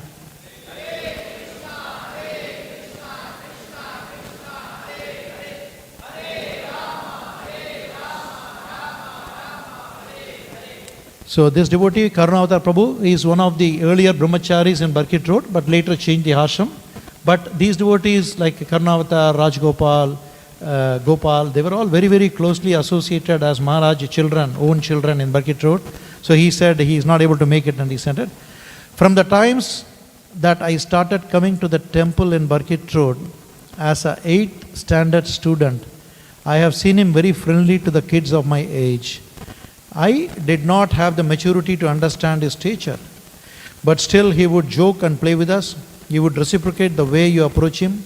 We used to clean his room every week. During one of those cleaning, he asked me if I read books, and I told him, sometimes I read. Then he gave me what? He gave me a page marker and said, use this. And from then he's been, Karunavatar says, I've been so happy that was the first gift that I received from Maharaj. So instruction on this is, he wants every devotee in ISKCON to read Prabhupada books and of course his books as well. And if anybody is not reading, we can arrange a gift from Maharaj as well. Is anybody who's not reading now? We can arrange a gift from Maharaj, if that will inspire us to read Prabhupada books. After I joined the temple, every day was eventful. His conversations with each devotee in the temple would be different. Some of his conversations with Swaminathan, Swarup Keshav, would be hilarious. His conversations with Nimai Prabhu were at different levels. Sometimes on crystals, sometimes on different versions of Bhagavad Gita, and how every other Acharya defined Karma Yoga, Nishkarma Yoga, Ashtanga Yoga, and so on and so forth. These topics were beyond my understanding. I would just sit and listen to them. He would let me sit and hear him. These are the small little things that matter most for an aspiring devotee. And he makes sure that kind of an attention given to the details. There are so many memories that are etched in my heart. To sum it up, we once took the 26 qualities of Vaishnava and did an analysis. They perfectly match His Holiness Bhanu Swami Maharaj. I take this opportunity to again beg for forgiveness for all the offenses that I made. Karuna Avatar Das. Hari Bol. His Holiness Bhanu Swami Maharaj ki, His Divine Grace A.C. Bhakti Vedanta Swami Srila Prabhupada ki, Gaur Premanande. Hare Krishna. Last announcement. Again, we have a fundraising table for today's Mahotsav. Anybody who want to contribute can contact Jai Krishna Charan Prabhu. Also, we are raising funds for, as told by Amrendra Prabhu, for the changes in infrastructure changes in his room. Anybody who want to contribute can come to me. Thank you very much. Hare Krishna. We will have a Aarti followed by Pushpanjali. Ladies on the left hand side, Prabhus on the right hand side. Thank you very much. Today, one announcement, please. Today's deity dress sponsored by Lata Mataji. She is here. Lalita Mataji, you are here.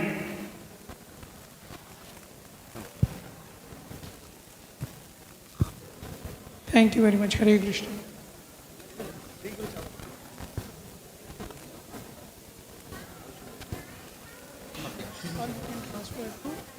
Shri Guru Charana Padma Kevala Bhakati Sadma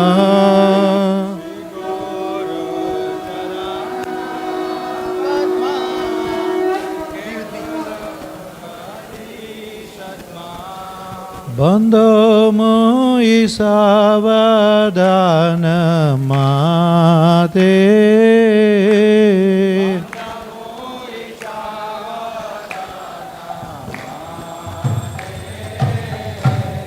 Jahar Prasade Bhai E Babaturiya Jahai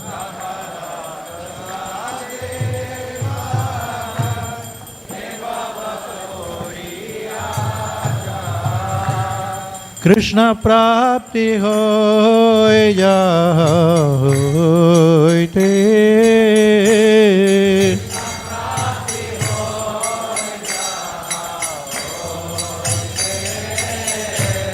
Guru Mukha Padma Vakya Chitete Koriya Kya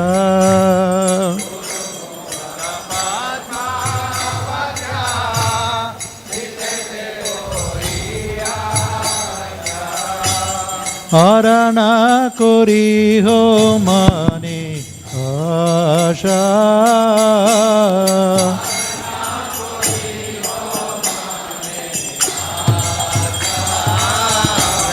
Shri Guru Charane Rati Jaise Uttama Gati.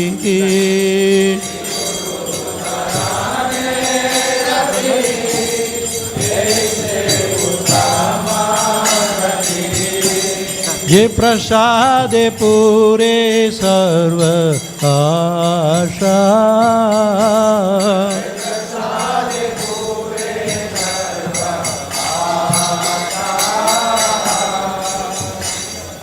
चक्षुदान दिल से जन्मे जन्मे प्रभु से.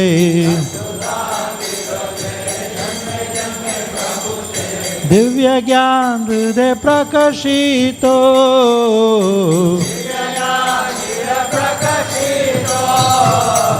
प्रेम भक्ति जाते अविद्या विनाश जाके. वेदे गाय जहर चरितो.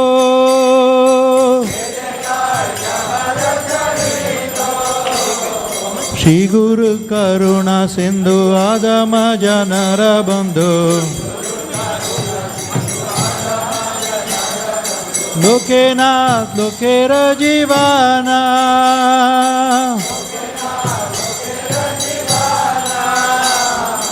आह प्रभु कर दय देह मोरे पद जय.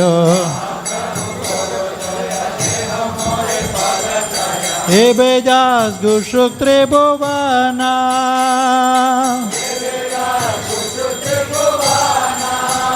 शिला प्रभुपाद पतित पवना.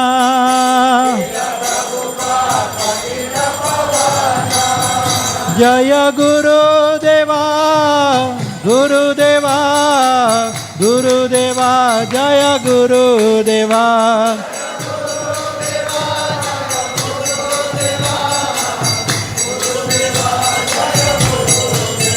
जय भानु महाराज जय भानु महाराज. भानु महाराज जय भानु महाराज.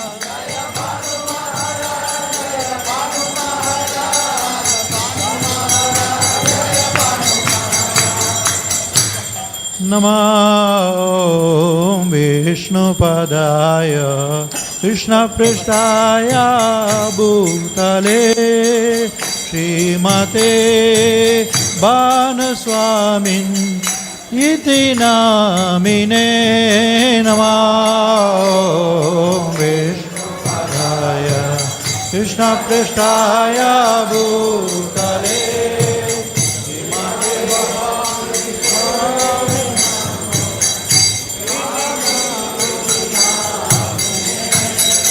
नमो विष्णुपदाय कृष्णपृष्ठाय भूतले श्रीमते भक्तिवेदांत स्वामिन्निति नामिने.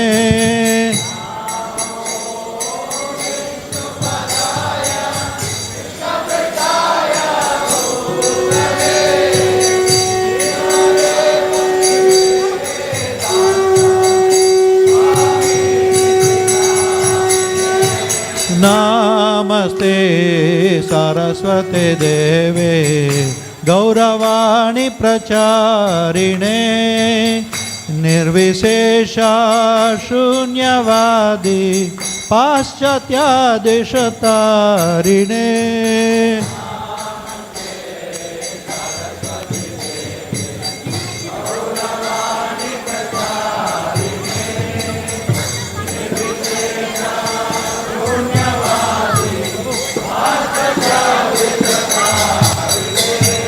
श्री कृष्ण चैतन्य प्रभु Nityanand Shri Advaita Gadadhar शिवसदि Gaura भक्तवृंद.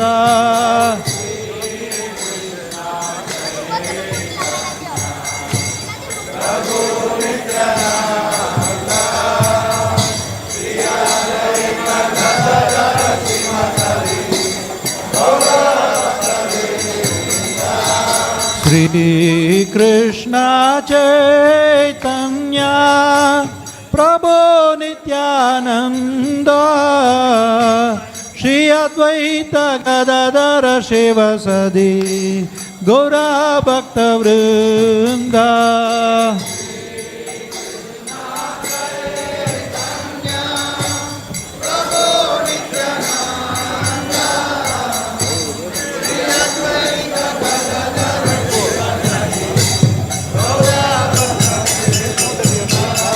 Shri Krishna Chaitanya Prabhu Nityananda Shri Advaita Gadadara Shivasadi Gaura Bhakta Vrinda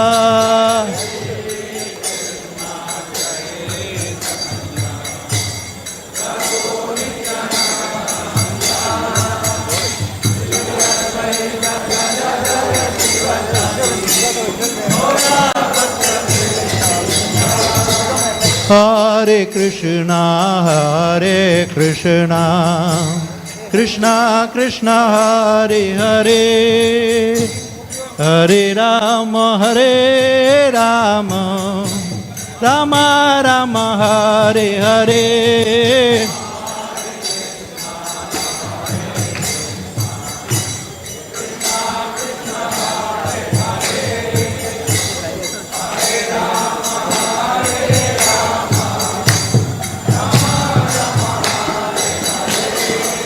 Hare Krishna, Krishna Krishna, Hare Hare, Hare Rama, Rama Rama, Hare Hare.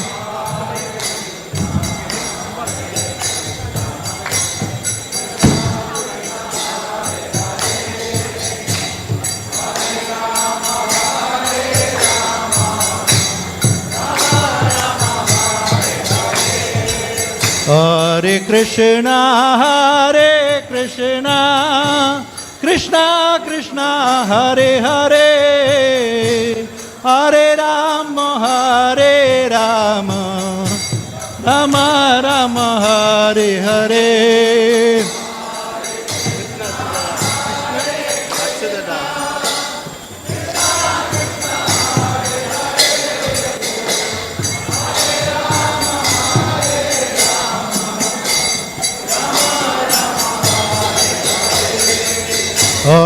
Hare Krishna,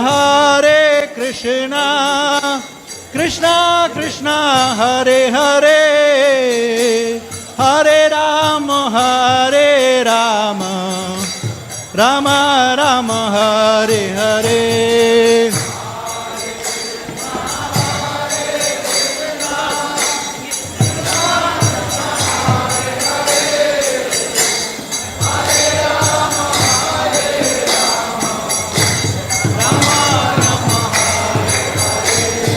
Hare Krishna, Krishna Krishna, Hare Hare, Hare Rama, Rama Rama, Hare Hare.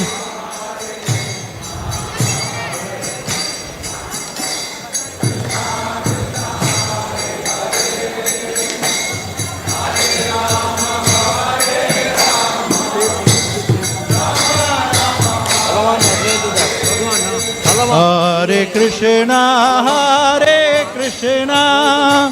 Krishna Krishna, Hare Hare, Hare Rama, Rama Rama, Hare Hare.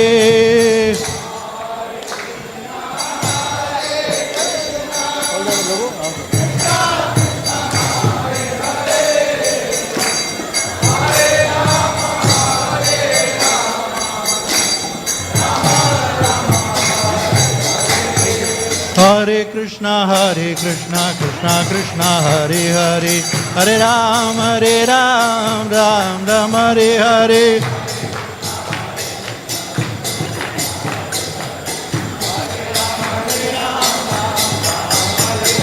Hare Krishna Krishna Krishna Hare Hare, Hare Ram Ram Ram Hare Hare.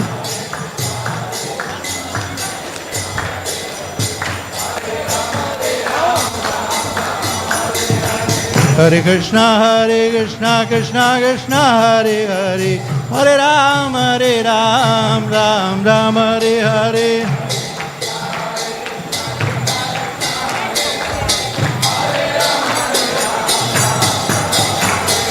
Hare Krishna Krishna Krishna Hare Hare, Hare Ram Ram Hare Hare.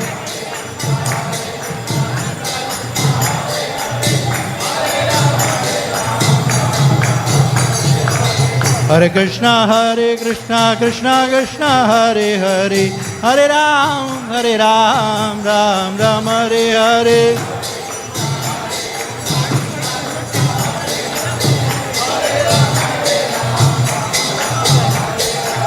Hare Krishna Krishna Krishna Hare Hare, Hare Ram Ram Hare Hare.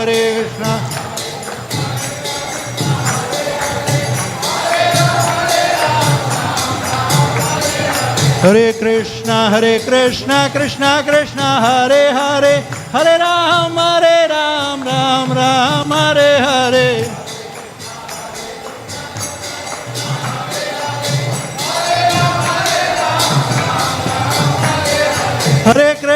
Hare Krishna Krishna Krishna Hare Hare, Hare Ram Ram Hare Hare.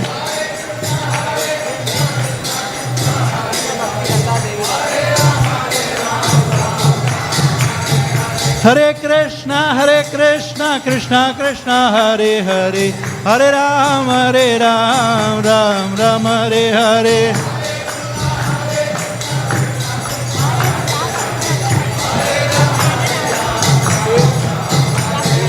Hare Krishna Krishna Krishna Hare Hare, Hare Ram Ram Hare Hare.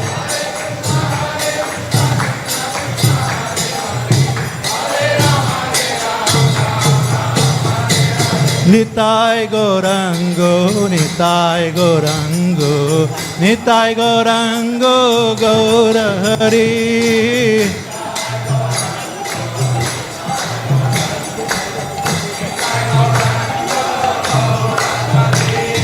Nitai Gaurango, Nitai Gaurango, Nitai Gaurango, Gaura Hari.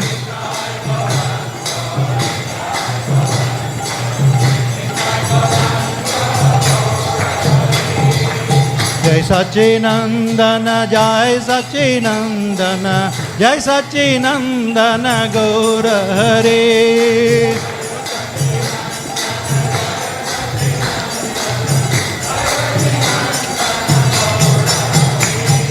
Jai Sachinandana, Jai Sachinandana, Jai Sachinandana, Gaura Hari.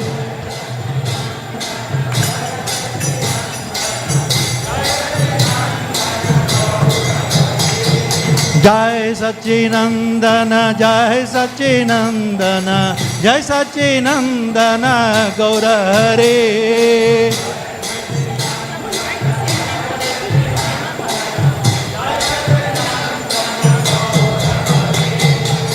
Gaura Gaura Gaura Gaura Gaura Gaura Gaura Hare.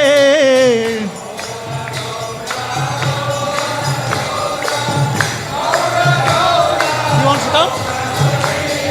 Gaura Gaura Gaura Gaura Gaura Gaura Gaura Hare.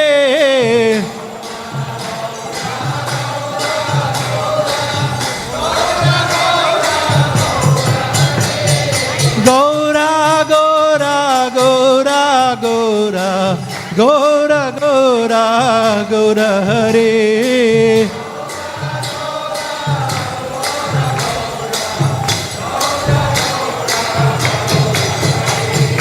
Gaura Gaura Gaura Gaura Gaura Gora Gora Hare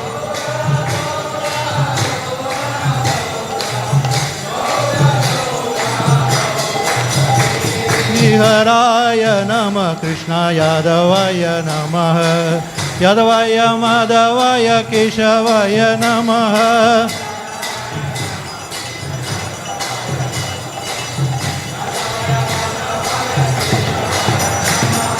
Gopal Govinda Ram Sri Madhusudana Giridhari Gopinath Madana Mohan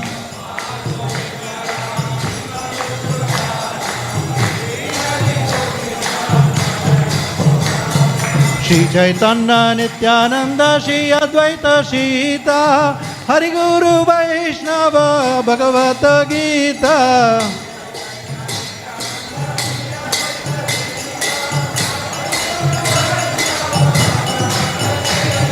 Shri Rup Shri Sanatana Bhatta Raghunatha Shri Jiva Gopala Bhatta Dasa Raghunatha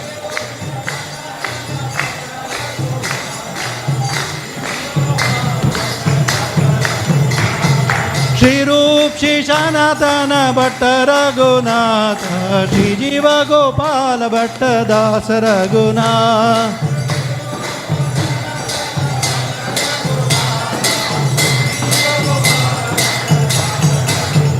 Jaya Prabhupada Jaya Prabhupada Prabhupada Jaya Prabhupada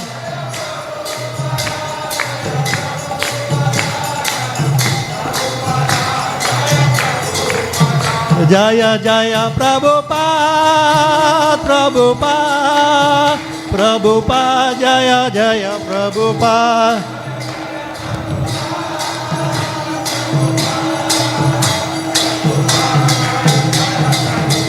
Jaya Jaya Prabhupada Prabhupada Prabhupada Jaya Jaya Prabhupada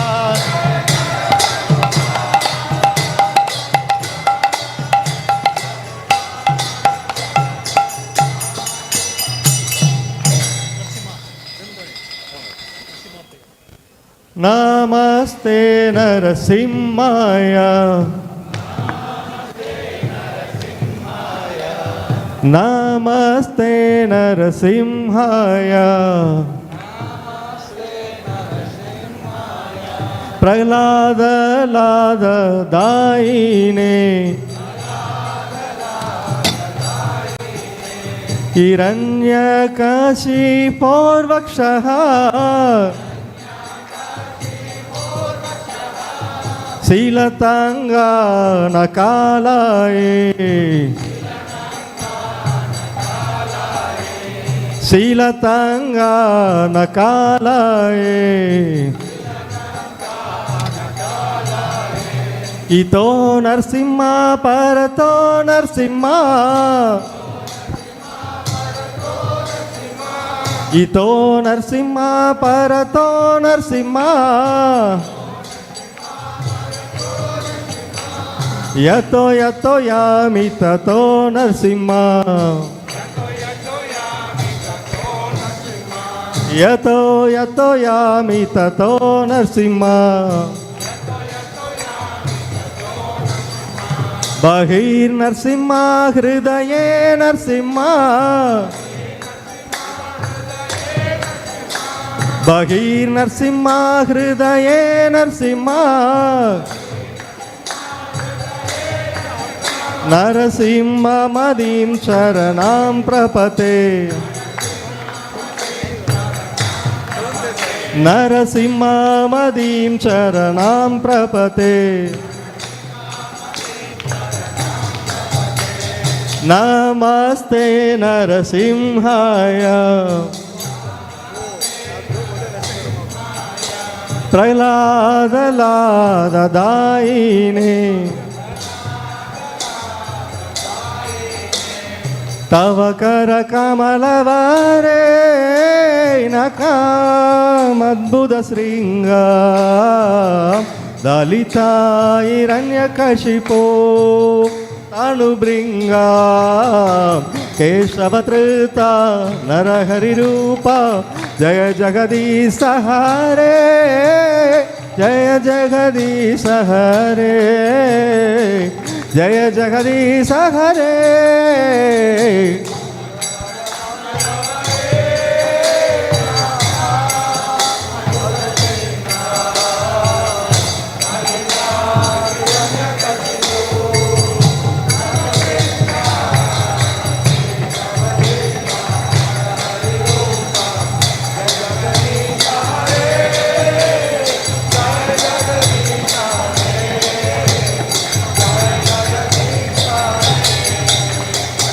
केशवधृता नरहरिरूपा जय जगदीश हरे जय जगदीश हरे जय जगदीश हरे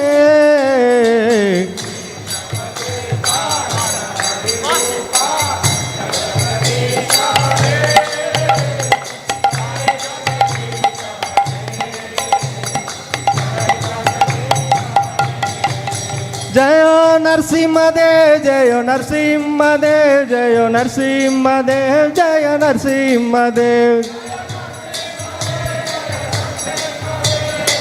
नरसिंहदेव जय जय लक्ष्मी नरसिंह जय लक्ष्मी नरसिंह जय लक्ष्मी नरसिंह जय Lakshmi Narasimha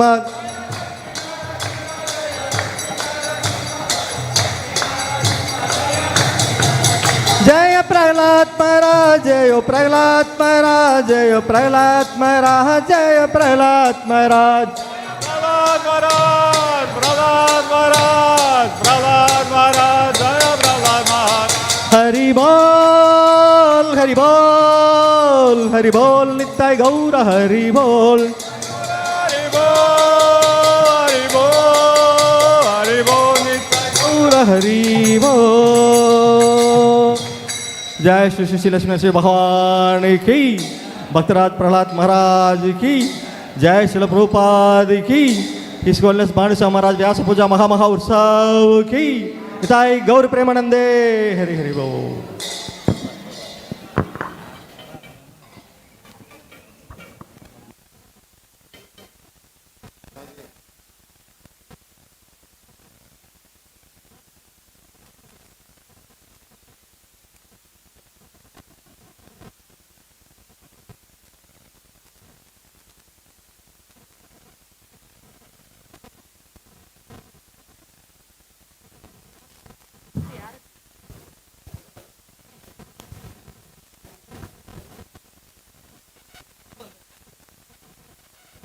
Hare Krishna.